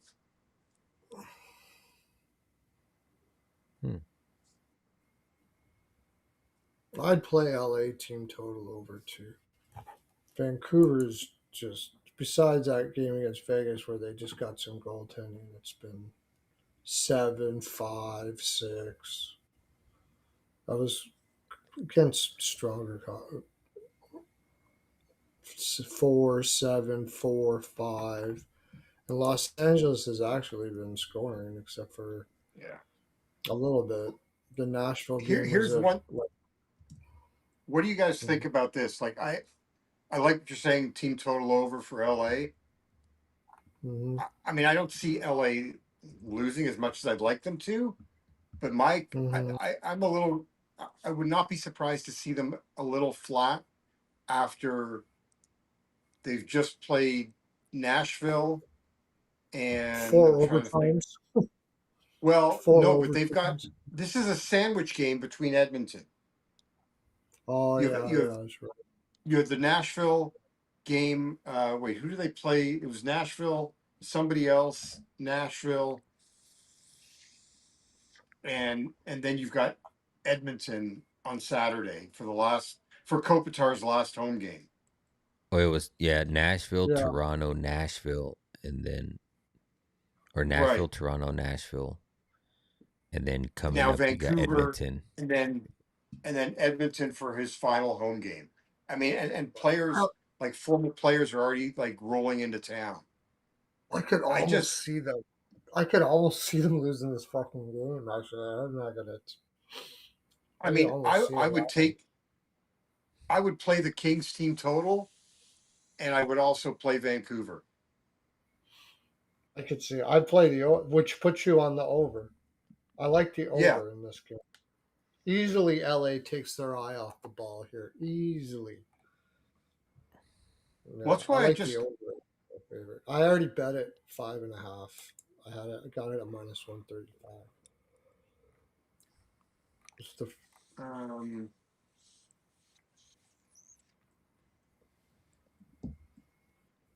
I like the over in this game for sure. yeah, I mean, just think about this. So they were at Vancouver, then they play Utah, St. Louis, Nashville, Toronto, Nashville. Now Vancouver, like they've given up a first period goal in 3 of the last 5. Oh, I got Actually, one they've given for up. you. Yeah, Panarin anytime goal. He's sitting on 19. stop it. Hmm? Sitting on 19 with who? Panarin? He's got more than 19 I goals. I mean, thought he had maybe it's 19 with the. 29. Maybe it's 29. 29. Let me see. I know he's on a. I'm pretty sure he's on a. Let's see. For LA. Has he got 10 goals with LA? I don't Let's have it in see. front of me here. No, he's at 27 because I thought he had 19 with the Rangers. Laferriere's sitting on 19. Oh, yeah, he is sitting on 19. I think they got. They don't have him. Oh, there he is.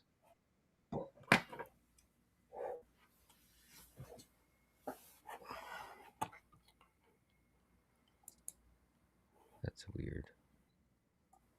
I mean, I would come back with the Kempe Kopitar.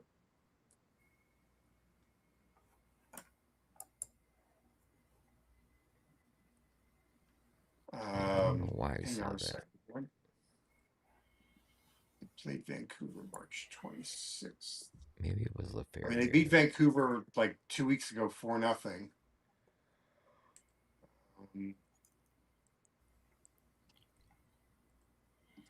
Jake DeBrusk's on 19, if that matters. But I Yeah. doubt he. I doubt he. I doubt he has a bonus for getting 20.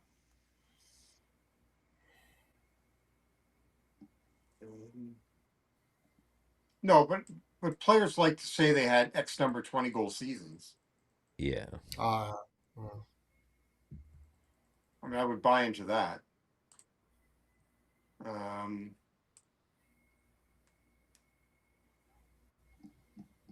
Oh, Brock Besser's got 17 goals in 25 games against LA. And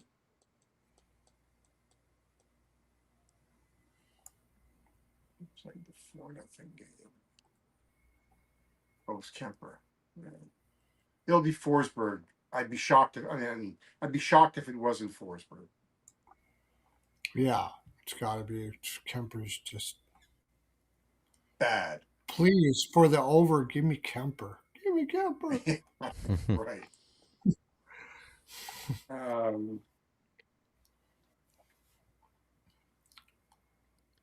Yeah. There isn't much in this one. Wait a minute. Who? What's his? Hang on.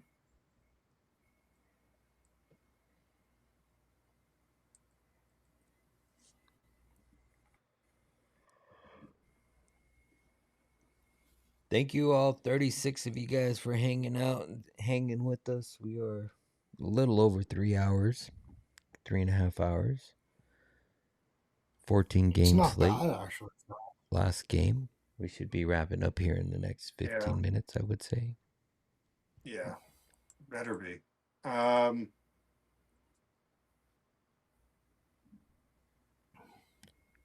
It's like split teams to score in first period. I do like Besser I'll play Besser.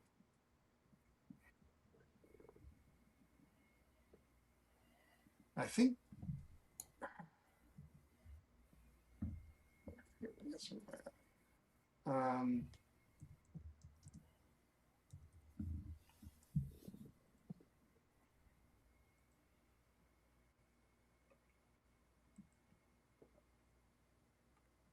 shoot.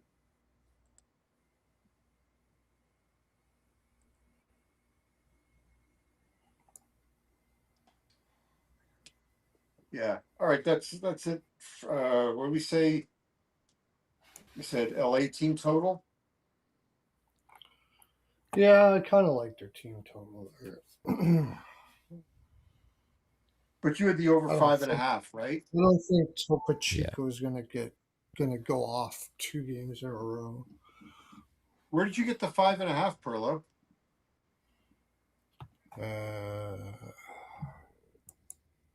I took it way early. I took it as soon as it came out. Okay, because I'm only seeing sixes. I took it. It was the first bet I made tonight. It was over 5.5. Fine. Before we got on, I got a bet 365. Got it. Okay, I'm good. Oh. Okay, we can clip it. Clip it. Clip. All right, going back all the way to the first game on the slate, 7 p.m. Eastern, we have the Toronto Maple Leafs taking on the New York Islanders. This was a complete John Elway game for me. So, JD, go ahead. You know what? I wrote down Islanders first period puck line and -1, and I could maybe get behind Islanders in regulation. Pearlo. I've got Islanders first period puck line, Horvat anytime goal, over 1.5 points and over shots. Islanders team total over 1.5 first period. Islanders -1 and Holmstrom for a point. Okay. Next game on the board, we have the Philadelphia Flyers taking on the Detroit Red Wings. I have Larkin over 3.5 shots. It's an alt total. If you want to use Larkin as 3+ in a parlay piece, that's also good. As far as the side or a total, I'm not too big on a total, but I'm gonna look more into this game for a side. Although I think it's gonna be a really good game. JD. Martone for shots and maybe goal assist. First period under 1.5, and I'd look at got to sprinkle on the draw at +320. You don't have to, but I would. Pearlo. Yeah, I got dog and draw. I got the Flyers here. First period under, I'm going to go with that because it was a good trend. Martone over shots and a goal. And Firster over 1.5 shots. Under Flyers and under 6.5, I might take if it's because it would be a really good price. Sprinkle on all those little things. I also was going to add a Patrick Kane assist. Actually, Oh you yeah, know that's what? right. Might want to take Flyers in red because doesn't Detroit? No, it won't matter. No, never mind. Just Flyers. Just never mind. One thing that I know, Porter Martone's probably going to be at 2.5. So you Mm-hmm. guys give me a good idea, but give me Larkin 3+ shots, Porter Martone 2+ shots, 2-leg parlay. Yeah. That should be really good. That should get you into plus money, and I expect both of those to cash. So hopefully you tail And if me they on that don't, we're one. sending both players an invoice. Yep. Okay. All right. Next game on the board, we have the Pittsburgh Penguins taking on the New Jersey Devils. I like the over 6 here. I like Penn's team total over 3. That's actually an official play for me. I just sent that out when we were going through this. Crosby assist, that's at minus 130. Hughes over 3.5 shots. And this is a candidate for both teams to score 2. JD? Yeah. In addition, I'll look at first period over 1.5 and over 5.5 parlay. And I'm with you on the other props that you mentioned. And I think I would probably add a Raquel Crosby, Jack Hughes point parlay. Pearlo. Yeah. Team total over 3 for the over 6. And first period over. I'll probably do that first period over and over 5.5 too. And maybe Hughes over shots. I don't know. I feel like this is a game where maybe he doesn't hit it, but might. Yeah, I don't know if I'll get there either, but I do like his recent. It's more so of his Yeah, recent trend, not necessarily yeah, his that's hand. why. I don't know why, but for some reason I feel like this game might be the one that he doesn't hit it. But we'll find out tomorrow if I play it. Okay. Next game on the board, we have the Florida Panthers taking on the Ottawa Senators. This is a pass game for me right now. JD. By the way, I just plugged in Crosby and Jack Hughes each for 3 shots at plus 188. Okay. I can see that. Okay. I would even go Crosby point and Jack 3 shots Okay. if it's playable. Okay. That Florida game? Ew. Yeah, I really don't have anything that excites me. Maybe Samoskevich goal. I don't know. It's not one of my favorite plays. Too many games tomorrow.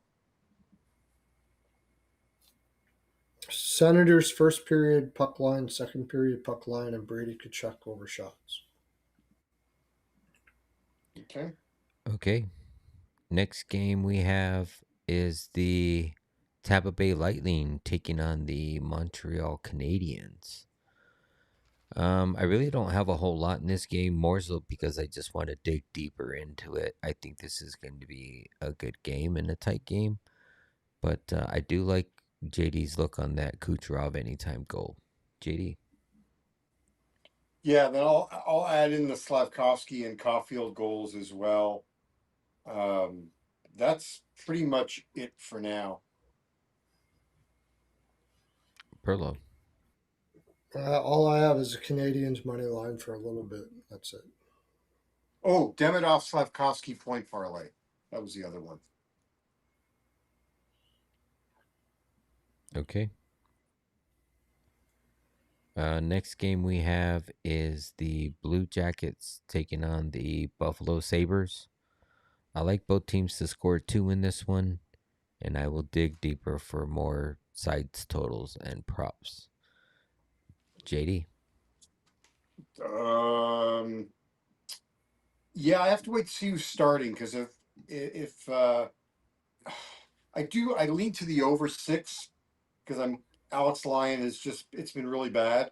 Uh, and maybe the first period over. So maybe one of those Matty Rob specials, and just depending on who starts in goal for Colorado, or I'm sorry, for Columbus. If it is Elvis, then we'll be looking at Tage Thompson, Alex Tuck, goal props.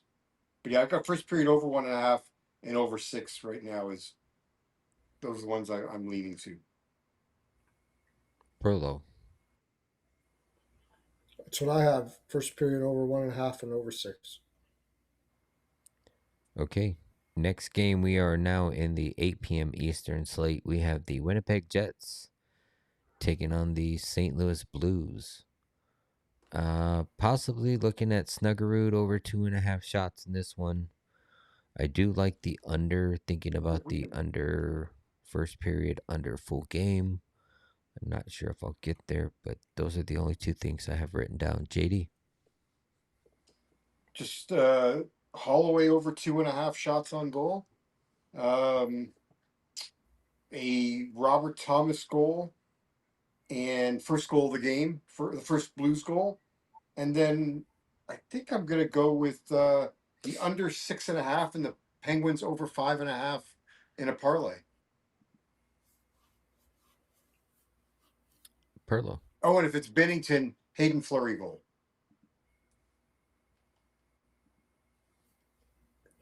Yeah. No goals first 5, under 6.5, Blues money line.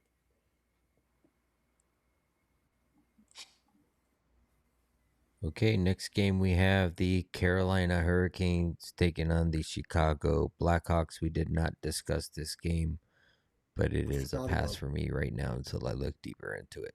JD? Yeah, I mean maybe something with Bedard. Yeah, I don't know. Right now, pass for me. Pearlo? Spencer Knight over saves. Whatever. I do don't know like what that number is. All right, 9 p.m. Eastern, we have the Minnesota Wild taking on the Dallas Stars. Like Minnesota money line here, and I agree with you guys on the Ryan Hartman 1+ points. JD? Oh, the Hartman, is that what you just said? Yep. Yeah. I got Boldy anytime goal as well, and first Minnesota goal and a Jason Robertson goal. Pearlo? Wild first period puck line. Still going to go with it. I know they've both been bad, but context, I give it to the Wild. First goal, first period. Hartman for a point and Wild team total over 3. Okay. Next game, we have the Nashville Predators taking on the Utah Mammoth. Both teams to score 2 and over 6 goals in this one. I also am probably going to take Clayton Keller 3+ shots in some type of fashion. JD? Yeah, you had thrown me on the Keller 3+ shots and a Cooley point. That seemed That's interesting. right. Michael Carcone, anytime goal if it's Saros. First period over 1.5, over 6 as well. Pearlo? Over 6, over 1.5 first period, and Predators ML, and I have a question mark, and I don't remember why. But what was the reason? I can't remember. But anyways, the over 6 and over 1.5 first period are my biggest bets. Okay. Rich has got a question there in the chat. He says, what do you think Spencer's number will be? I would think it's probably going to be 28 or 29. Would you concur there, Pearlo? 28.5. Yeah, 28. 28 or 29, I think. Or 28.5. Yeah. That sounds like a winner. Winner chicken dinner. All right. Yeah. Or steak dinner. I would never choose chicken over steak. No. Next game on the board, we have the Calgary Flames taking on the Colorado Avalanche. Parker Kelly over 2.5 or over anytime goal plus 700. And I'm going to look at some other Colorado players there in the lower lineups. I think you can get some favorable matchups and maybe some plus money on some shot on goal props. So I'm going to look into that. JD? Yeah, well, we got the system play here with Colorado being a minus 300 plus favorite. So Flames goal in the first period, maybe even first goal, first period. I think, as we talked about, I think it's a revenge game for Calgary after being embarrassed. So I'm with you on the Kelly goal. Also, Blake Coleman going for 20. And then you mentioned also his shots prop at over 2.5. I have to read through my chicken scratch and notes, but you had some really good numbers, Yes. Dre, on over 2.5 shots on goal. I Oh, did the, not the write that Calgary down. team total over 2.5 and over 3. Oh, yeah. Oh, yeah, that's right, because it's going to be Blackwood, like Pearlo said. Pearlo. Yeah. Flames goal first period, over 1.5 first period. The Calgary Flames to win, plus 270, split with the plus 1.5 at plus 100. Flames team total over 2.5 and 3. And Blackwood over saves if it's like 20.5, something like that. Maybe even 21.5, somewhere around there. Hey, one other thing. If you like Calgary to go over their team total of 3, like I do, I'm going to double check the number, but I think it's now something like 55 straight wins when scoring 4 goals for Calgary. Yeah. Wow. My bargain bin for tomorrow would be Flames money line with the over 3.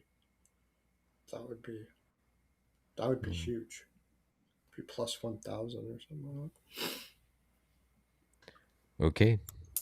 Next game we have 10 p.m. Eastern. We have the San Jose Sharks taking on the Anaheim Ducks. San Jose over 3 goals. And Celebrini 2+ points. JD?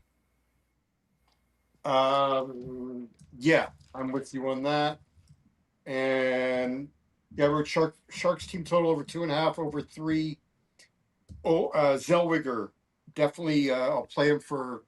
I got him for an anytime goal, and then a bunch of different props to Celebrini, and I'll be right back. Okay. What's the 2.5 price? Perlo. What's the 2.5 price? Minus 146. Okay. Over 2 first period, both teams to score first period. Over 6.5. Sharks money line, team total over. Yeah, I'll split it 2.5 and 3. And Celebrini over 1.5 points. Okay. Next game we have is the Vegas Golden Knights taking on the Seattle Kraken. I like that Vegas and Rag and Ivan Barbashev over a 0.5 point. Perlo. Vegas Reg, Vegas team total over 3.5. And Decord over saves or Vegas team total over shots. JD. Oh yeah. Yeah, I'm with you. I think I'm with you guys on all that stuff for Vegas. Yeah. The first period over 1.5 with Oh Seattle. Is right. there? I'm sure I had that written down there. Yeah. Yeah, I had Okay. that. I didn't say first period over. All Yeah. right. Last game on the large 14 game slate for April 9th, Thursday, April 9th. Get the Vancouver Canucks taking on the LA Kings. I did not write anything down in this one. JD.